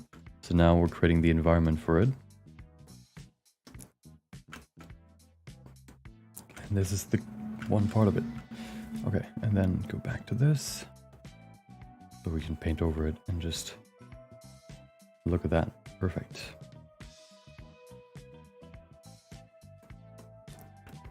In your life? Oh, I've done one. So I've done kind of different animations in my life, I guess. First I started with 2D animation. Very shortly, like a short amount of time. No, the first animation that I've created were Lego stop motion animations with my phone, with my flip phone. Because you were able to, when you record something, like a video, you were able to press the button after one frame, or like, you know, record stop. And this way you were able to capture like one frame each, and then, you know, just record stop, change the character, record stop, and then this way I could create like small Lego animations. After that, I learned drawing and wanted to go a little bit into like a, you know, 2D animation, which I did very briefly. Watched Jazza tutorials and stuff about 2D animation and how to do it. Then I picked it back up when I was learning Premiere Pro and After Effects. And then I did it at work in my old, when I worked as at an ad agency for like online banners and stuff. I think that's good. And now, after that,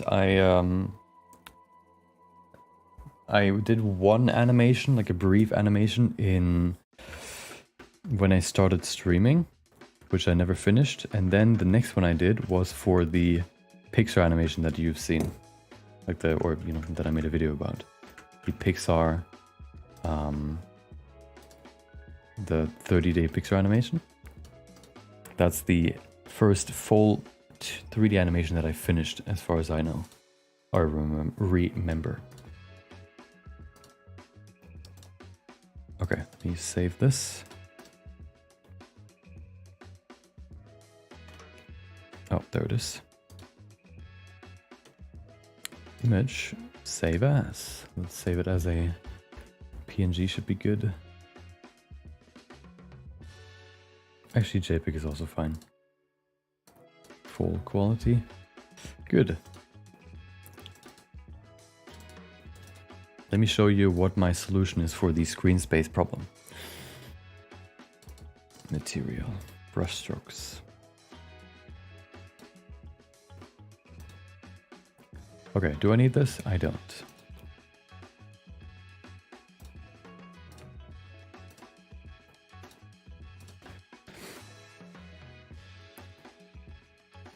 Welcome, Minute Proof. Hope you have a good day. You spend a lot of time animating. Yeah, over my life, probably, yeah. But it's all like in between. So I learned like some things from that, something from that. The good thing is, of course, since everything was about animation, I learned like the principles through all these different categories, I guess. Which, you know, in the end, definitely helped speed up, for example, like the 3D animation process. Like for example, I learned how to use the animation curves, like the graph editor, through After Effects and Premiere Pro. I learned sort of the animation basics, like timing and squash and stretch and stuff, through the 2D and like web ads animations and stuff. Yeah, so it kind of it's like a it's like a mix of multiple things. Okay, let me show you what I want to do. Let me actually add a new camera.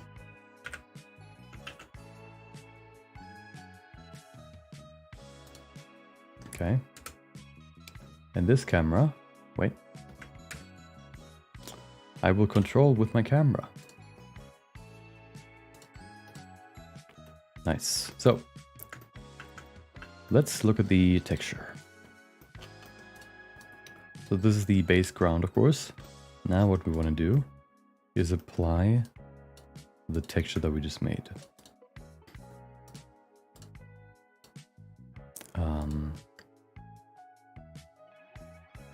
Right.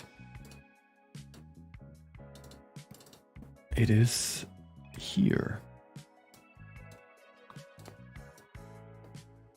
So if we just do this, of course, oops, that doesn't work. We need to create this mix color, mix them together. Multiply should work pretty well. I guess it's so subtle it's not visible. There it is. So you can see it now, but of course, as you can see, first of all, it's pretty big. Also now, if you look at the dot right here, for example, this dot looks fine like this. Of course, a bit pixelated, but that's fine. But if we look at this, it looks kind of weird. And the lower we go, the less it looks like a paint stroke. So to fix that, I think what we can do is switch this to camera. There you go, we do that. Now, this texture should always be applied from the camera's perspective, which in this case should be this camera. I don't know why it doesn't work. Maybe we cannot move it. I also probably, just to make it easier to see, want to increase the contrast. Okay, yeah, there it is. You know why we couldn't see it? Because it's extremely small. So let's scale it up a bit. But you can see now, if I move this camera, never mind, rotate it, never mind. Why does it not change? Oh, it's applied to my viewport camera too. Perfect. But that's good. So now if we increase the size,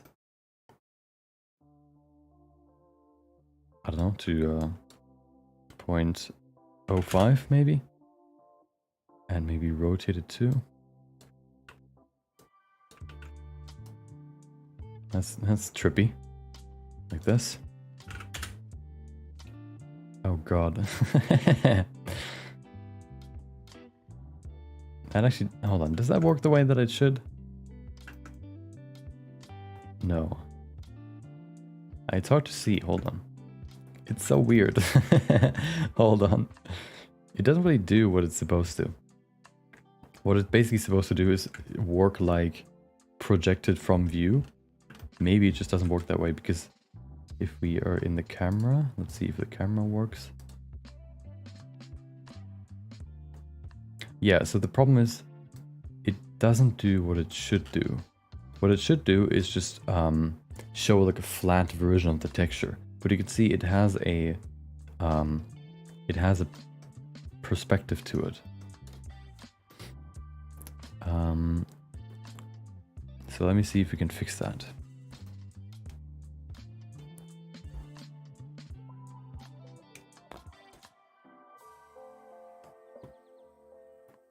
I don't have Blender on Steam, unfortunately. It's probably a couple thousand hours. How did you make those highlights in the cell shader? So I have two lights in the scene. One of them is green and one of them is red. And if you go into the cell shader and you have the shader to RGB output, if you separate the colors from that, you can separate the red light and the green light, and then you can use the red light, for example, for the highlights and the green light for the base colors. And that's how I did it for this character. Welcome, Jackson. Welcome back. Just saw your video making Deadpool, and I can ask, can I ask a favor? How did you get the really nice elbow deformation? Okay, let me show you. Okay, before we do that, okay, sorry, I want to quickly figure out why it isn't just projected onto this. It should just do that. What is reflection? Oh, hello. What is that? What is that supposed to be? Window? Ah, that's what we need. Oh, hello. Look at that. That actually works. If we make this one. Haha! Window works. I don't know why camera didn't work, but that's what I wanted. So now you can see the brushes always look exactly how you would paint them. And now, yeah, we can work with that. So this would probably be bigger. Maybe like, no, I don't know if the procedural, no, we don't need to apply the procedural thing. So what I can do now is just make this bigger. Move it slightly to the side. Down too. Okay, so this is now basically on top of the normal view. Now if I hide this, for example, this is what the ground looks like. And if I move around, you can see the texture always moves with me. It's very, very subtle, of course. If I bring this in again, I can make it a bit extreme, you know, a bit more visible. See, like if I do it like this, I think you can see it through compression. You can see the brush strokes always move with the camera. There's gonna be a way, so of course if I just do this and move the camera around the scene, it will not look good. But there's a way to fix this. And I'm gonna show you how to do that once we get into the animation. But I think this is a another good way to create like a, you know, a little bit more variation in the ground. Let me make this a bit. Yeah, I can change this later. Okay, so let me get another spoon here.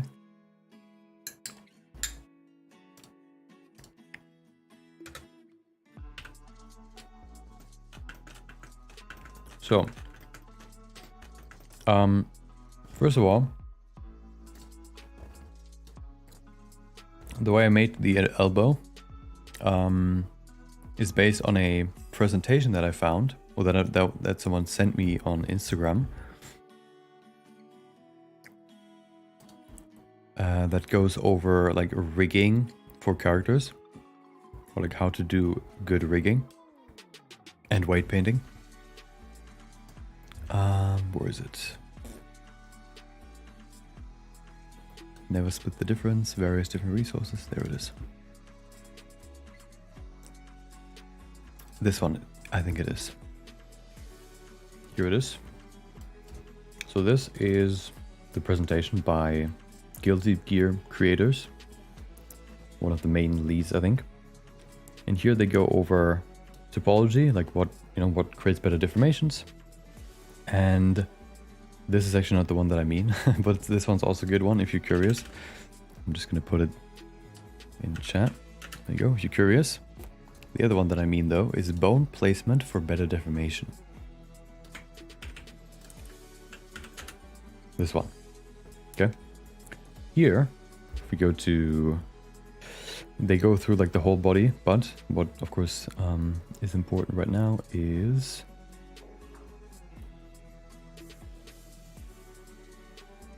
the elbow. There you go. Everything is in Chinese, but you can translate this if you have Google Translate on your phone. There's like a photo option that you can just, you can just hold your phone. You can, just hold the camera in front of the text that you want to translate, and then it identifies that and translates it in your camera view. And this way you can read all this if you want. But basically, the way that it works is to, first of all, place the bone a bit further on the, how would you say? Well, so first of all, the bone should be kind of a bit closer to the elbow so that it creates a sharper turn, I guess. And then also move the bone a bit further up the upper arm, as you can see here. And then remove the weight painting up to the elbow from the forearm. Let me show you what that means. So if you go to Deadpool, right here, we go to weight painting, you can see what it looks like. It actually is already selected. So before it looks, you know, this arm and this joint looked smooth like this, you know, all around smooth. And then I added more weight to the elbow right here so that all of this geometry stays and only follows the upper arm bone, which means that if I move the lower arm, this part stays in the same shape. And that's basically it. For geometry, let me show you what it looks like. It's pretty basic. There you go, just like normal, you know, normal geometry. If we do this, there you go, that's what it looks like. What I think helped here as well is that I kind of created a bump for the elbow, just because this model is very defined. This works quite well, and I think this also helped with the overall like sharp look of the elbow. And if you don't have that for your character, for example, I think, you know, like more specified, more precise topology could probably achieve that look too. Yeah, there you go. I probably want to remove the corrective smooth. I'm just gonna keep it. Okay. Perfect. So the texture is now there. The brush strokes texture. Let me reset this. So now, let me see what it looks like. I think what I want to do though is, you know, make it a bit subtler, because this right now is a bit too on the nose. Also probably a bit too small.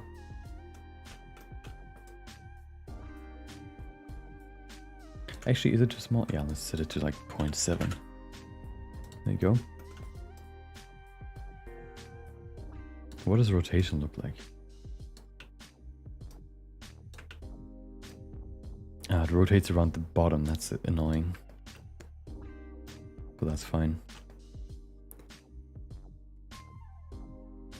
Okay, yeah, but I think that's good.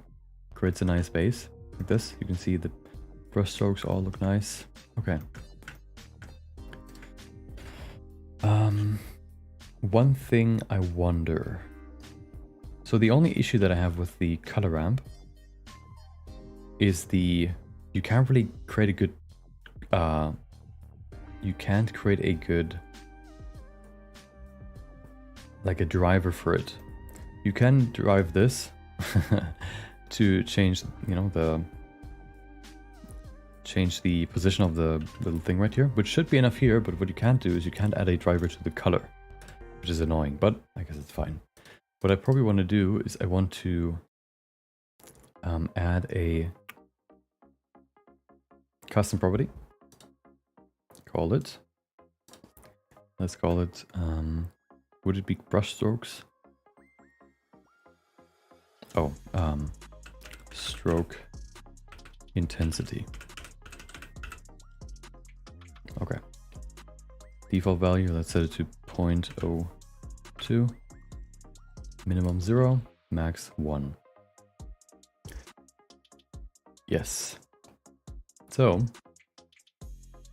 library override, make sure. Okay. And now we can just copy this as a default value. There you go. Copy as new driver and paste that in here so we can use this property to drive this handle right here. Paste driver, there you go. And then if we change the stroke intensity, we can change the stroke intensity. Perfect. Maybe we want to use ease, maybe. I think that looks better. Perfect. Okay. There you go.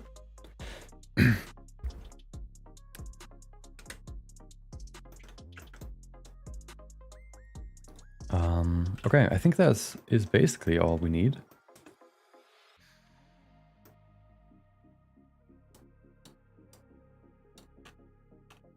I think that's all we need, really. I think we're ready to go. Well, we're... let me check. Hold on, we don't need this. Is there anything else that we see in here that we could add? I'm trying to think how you would create this in Blend. Oh, let me also send you the link to this slide, to this presentation. There you go. Blender crashed laptop. Rip. Welcome Gen ZXPs. Welcome. Welcome FIPA. Hope you both have a good day. Not turning on again. Oh no.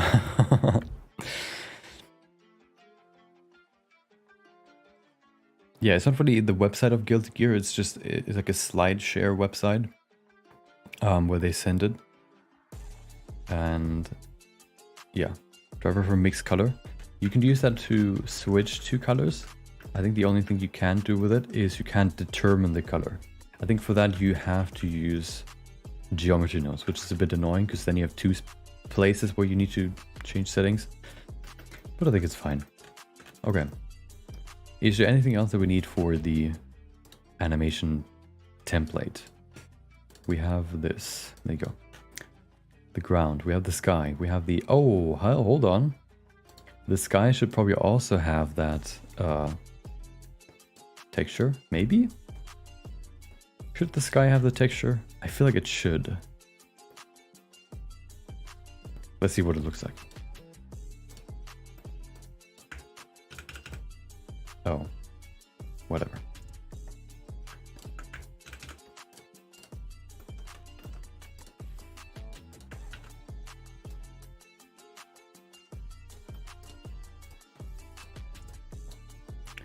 Boom.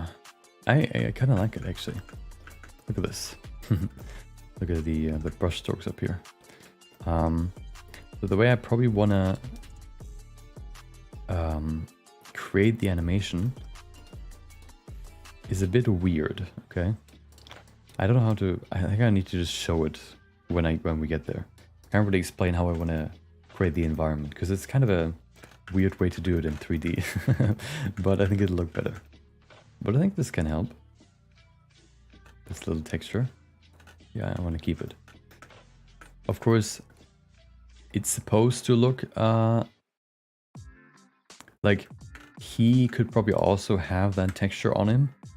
But I kind of want to... I would like to keep it very, very clean. So I don't want to apply it to too many things. Also, his medium would be different than the background medium. So the texture probably wouldn't be the same here. So actually, I'm not going to apply it, okay? Oh, something we might... Something also which could be useful. No, that wouldn't be useful. I thought about... So the problem of course right now is that this modifier right here changes the rim light and enables it or disables it. The problem is, I thought about, like, if you want to disable it for everything, you would have to go through each object and then disable it. I could create a driver for this so that all of these get controlled by a driver. The problem is that sometimes I want to control them all individually. So I think I'm just going to do it like this. I think that's just like a downside, I guess, to this technique, but should still not be too much of a drawback, I guess. This one's cell shaded? Yeah, this one's cell shaded. Yeah, I think I like it without any imperfections. I think I want to make the ground a bit darker, because right now the the rim light is just as bright as the ground. Maybe make it a bit darker, or should the rim light be darker? I think the... Let's see what the rim light would look like. No, that's weird. That's weird. Let's do the ground.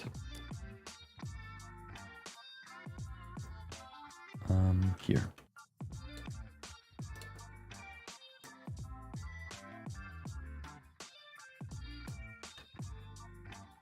A slight, maybe even like a slight bluish gray would probably make sense, since we have like a nice blue you know, sky. Let's add a slight bluish tint to it. This. Aha.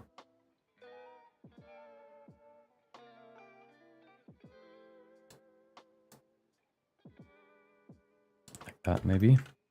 The thing is, we're probably not going to see the ground in, like, most of the scenes, but of course, it's good to have one.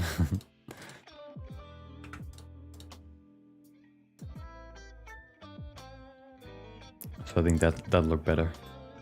There you go. Okay. Save this. Is everything an asset that I need? Line art is. Skybox is. Base ground. Yep. Okay. I think we have finalized the scene template. Oh, one more thing. We need to remove the... we need to set the scene settings, like the render settings, and then everything is done. What do I need?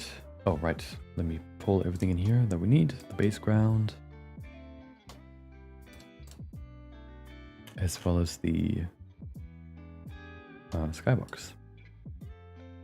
There you go. Perfect. Let me library override this. This means I can move it, right? Yes, I can. Perfect.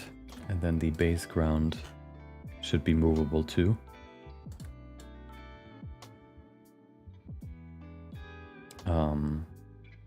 So make this. There you go. Okay. Perfect. So everything should be here. This will be basically the blend file. So for every scene, I want to have a new blend file. And once I have set this one up properly, all the other blend files should be fine too. I mean, like, you know, I don't have to do it for each new scene. So once this is set up, everything is, yeah, perfect.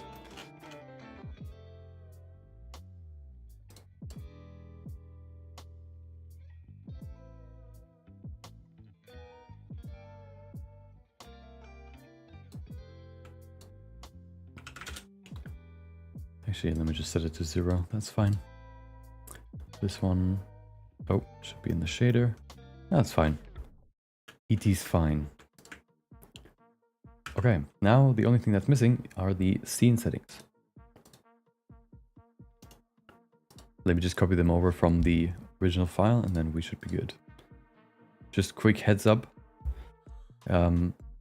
My time has almost come for the stream to be over. So we will create the first scene, start the first scene probably tomorrow.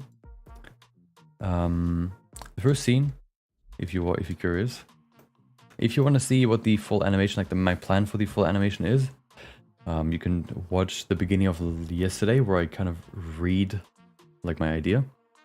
So you can kind of, I guess, see what it's going to be. But yeah, we're going to begin, you know, with this tomorrow. And yeah, now today we're going to finish this, the scene setup, and then we're ready to go tomorrow. Hopefully that will make the process in the future much quicker. Okay. Oh. Okay, so the settings. So what some of the settings are important if you want to create like good shadows, especially for your cell shaded characters. You basically want to have everything disabled. At least I do that, like bloom, ambient occlusion, screen space reflections, motion blur and stuff. The only thing you really want to have is like the shadow settings you want to adjust. And for those, oh, and then the light settings. For the shadow settings, I guess 64 and 496 creates nice smooth shadows. Let me actually see. If we look at this, oh, wait, I forgot to bring back the shadows. Hold on. There you go. That's how it's supposed to be. Yes, perfect. Okay. So. Okay, so if you look at this, the shadows look pretty good. And if we change the, I think cascade size, I think it changes the, let's see what it does. Yeah, you can see it changes the resolution of the shadow. Cascade size is kind of the resolution. I think the cube size is the detection rate resolution of light. So if something is thin enough that the cube size is too big for it, I think it just doesn't create a shadow for it. And then I think all of these are based on the screen size. So 64 is the smallest one. I don't think this oftentimes this doesn't change anything. So you can see here it doesn't do anything, but the cascade size is pretty important. High bit depth can also help. Usually that doesn't really change much. Of course, I probably don't want to have soft shadows here. And then for the lights, these also have a few settings that are quite important. Let me actually go in here real quick. Increase the multi-res level. So we have a good reference, okay. And in the light settings, of course, if you don't see any shadows on your characters, that could be because the contact shadows are off. Or not enough shadows, I guess. Sometimes you don't want to have contact shadows, sometimes you do. But, of course, this makes it a bit better. Depending on the style that you're going for. The distance, so this is also important. The shadow settings in the light. I don't exactly know what each of these do. But I think the bias and thickness is... No, the bias I think is very important. Let me check, hold on. Yeah, you can see it changes the lights in a certain way. So if you're creating like a, like a shot, for example, and it doesn't look perfect, sometimes changing these settings can help. I usually oftentimes also just kind of play around with these and see which ones do what. But yeah, just, being aware of this already makes your stuff look much better. Something I'm also curious about is what this would look like in Eevee Next. I'm curious, so hold on, I'm actually curious. What if I just open this in Blender 4.2? Just to see if that improves anything or it makes it worse. Because I haven't really done that yet. Let me see.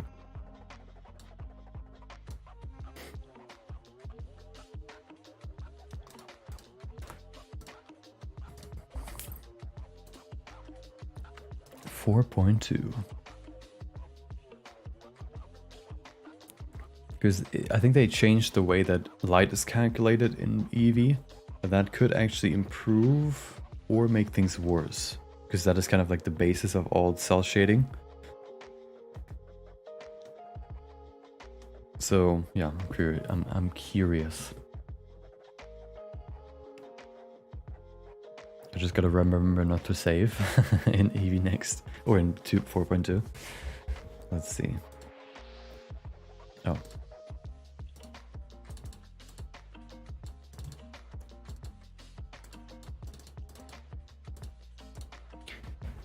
Let's check it out. Oh, wrong file. This one, please. Wait, no, this one, please. Okay, let's check it out. Maybe I need to change some settings. Hopefully nothing crashes now. High transparent and high reflective stuff is still resource hungry. Yeah, I don't really... Of course that isn't really, not really anything that I need right now, but I guess something important to keep in mind. Welcome, Vanilla. Hope you have a good day.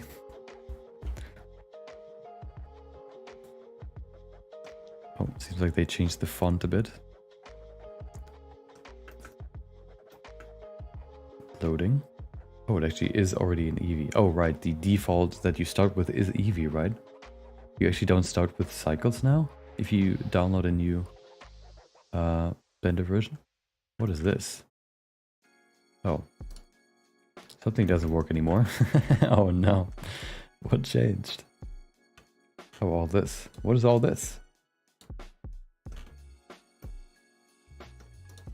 Light path. Disable shadow. Transparent? Hold on a second. How do you even put two things in the same input?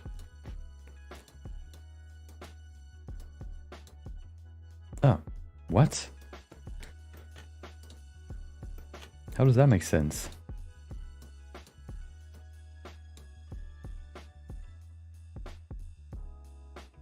That's weird. Okay. Okay. Oh, one more here.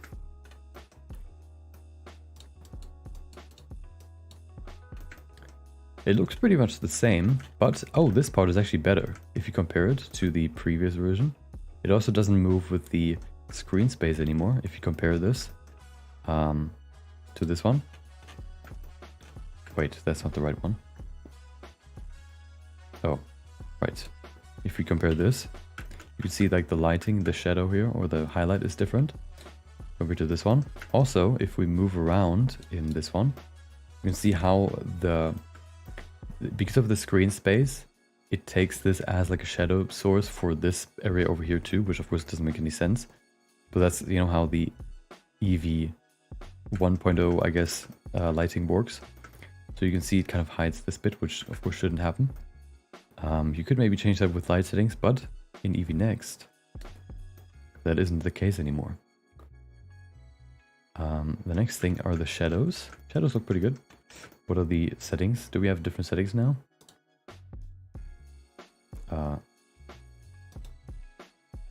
Volumes. Shadows. Oh, well that makes it easier. Okay. Ah. Raise and steps. So if we change the amount of steps. Oh, it lags. Perfect. Probably because it has to recalculate the whole scene. Hopefully that doesn't crash my OBS. Oh, there you go. What if we... Oh. Still loading.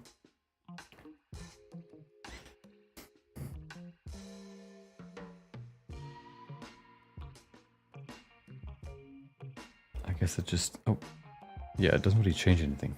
What is it called? Amount of shadow map sample per shadow ray. Cool.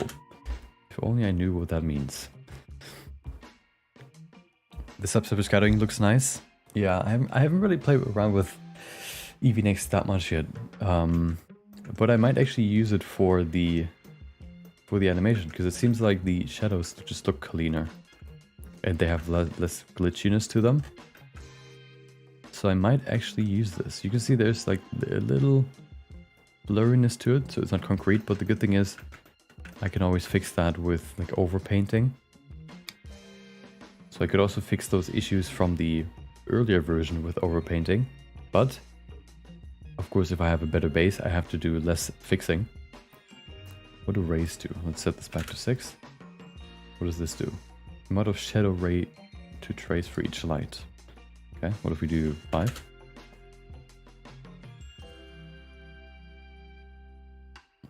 Dun dun dun, nothing happens. Oh, nothing changed as far as I could see. I'm curious if the shadows look different, like the base shadows. Looks pretty much the same. Yeah. Oh, this looks a bit different here. The eye. It's kind of blurry. Can you change that? Hold on. I guess that would be in here in the light settings. Do the light settings have the light settings changed? They do that indeed. Angle. If I change the angle, it should remove the... Never mind, it didn't. Oh, hold on, it doesn't... Ah, there it is. Jitter. Filter. Resolution limit. Hold on. What if we change this to 1? Oh, wait, what? It gave him a little highlight on the nose. Filter. Oh, so if I do this, it sharpens everything, so there's no blur anymore. Interesting. I kind of don't want to have a blur. But of course the jitteriness is also not that great. But I guess this is easier to fix. The only thing that is still there is like this bit here. I don't think this is actually controlled by the... Oh, it is. Hold on. It is just the other light. This one. Ta-da! Okay. Well, I think what I'm going to do is I'm going to save the template as a Eevee Next version, as a 4.2 version, and a 4.1 version. So if... I think I'm going to use 4.1, 4.2 to begin with, and if there's anything going wrong, I can still switch back to the previous version for any other scenes in the future, I guess. I think that's what I'm going to do. Gotta love updates, changing everything. Yeah. This version right now is 4.1, 4.2. I've used 4.1 so far. Yeah, but I think I'm gonna use... Let me open the other file and then... Which one is it in here? So I have two versions, and then yeah, I guess we can use both depending on what works better. And maybe I also should look... I might look into Eevee Next a bit more so I know exactly what has changed. Maybe there are like hidden things that don't work. Oh, you can see it here, for example. I think because of the skybox.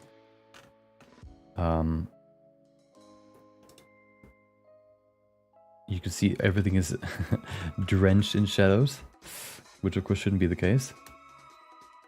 Can I change that? Hold on.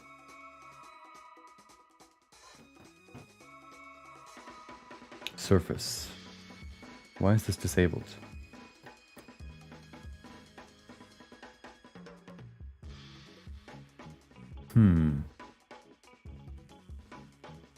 Let me switch back to the original.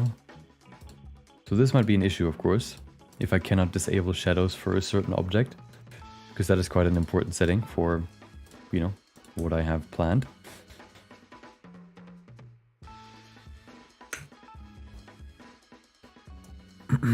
If you made games that would go hard, they would have such a good style.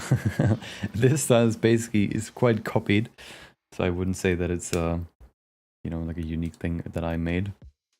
I kind of copied one or two styles together to create this, but I appreciate that you like it. I'm trying to get into animation. Should I start with 2D or 3D? 2D is probably easier because there's less around the animation that you need to know to get into it. 3D is easier once you know the basics. So if you have a background in 3D, for example, you know, it might be easy to start with 3D. If you don't, then 2D might be easier. It makes difference in soft, transparent, complex shaders. Yeah.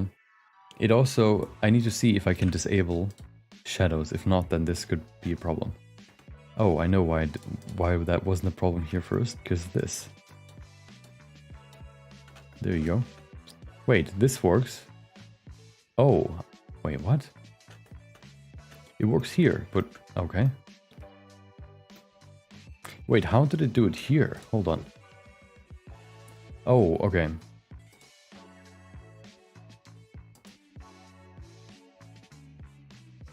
I don't get it. Why does this not have any shadows now? The skybox.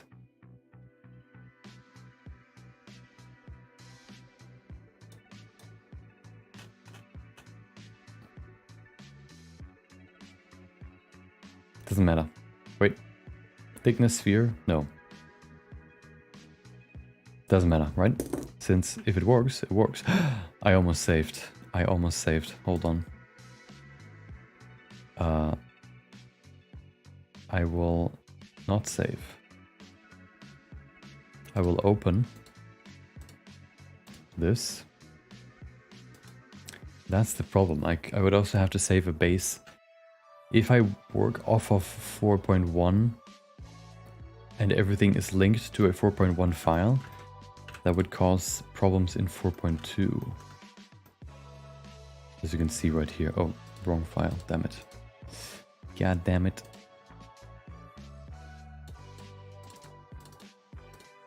here it would cause problems. See, everything is in shadow.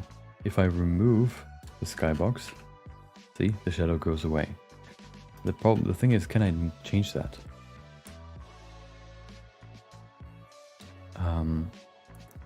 So the skybox shouldn't be the problem, right? It should be something else.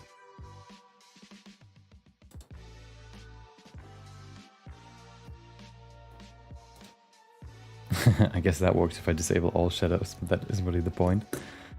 Does the shadow... Do they still have shadows if I move the... Yeah, I do, okay.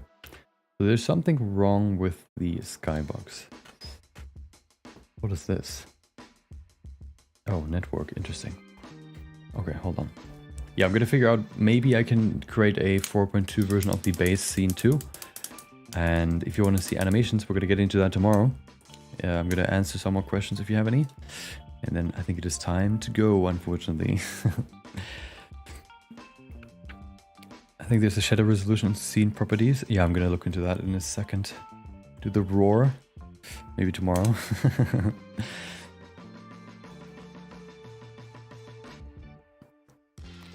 I would mess with both of them, yeah. He's called Deadpool because everywhere he goes, he causes a pool of death. I think he is kind of a pool of death. Isn't he like, just aren't all his cells just cancerous? So he is like a pool of death, basically. You should be able to in the shader settings. Okay. Welcome, Zagawi.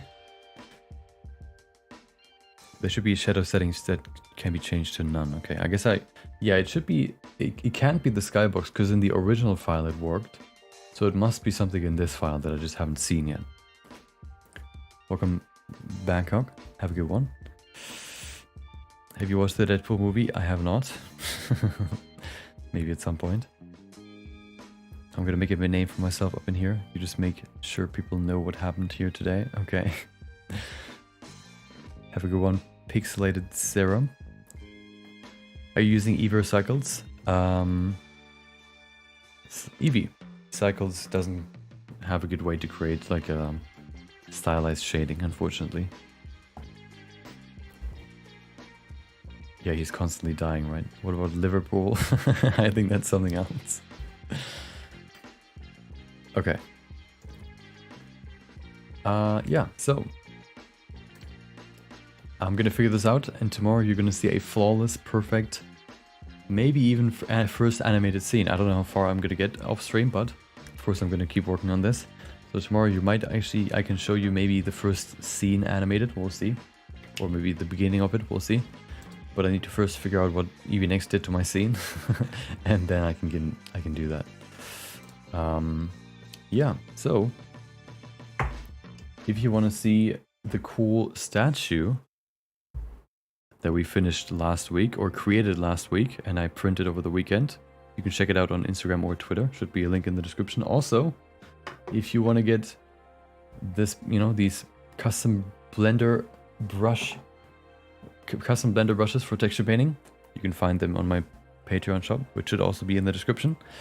And then object infrared visibility shadows. Yeah, okay, I'll check it out. Yeah. If you have any more, you know, if you want to see when I go live again, which should be tomorrow at 10 p.m. UTC. I think that's right, 10 p.m. UTC.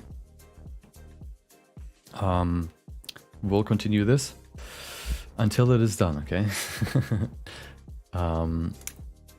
And if you want to know when I go live, you can also join the Discord, where you can enable the, what's it called, announcement channel, where it always, you know, posts when I go live. Or you can subscribe, I guess. That works too. And yeah, hope you have a good rest of your day. Thank you for joining. Maybe I'll see you next time. Until then, see ya.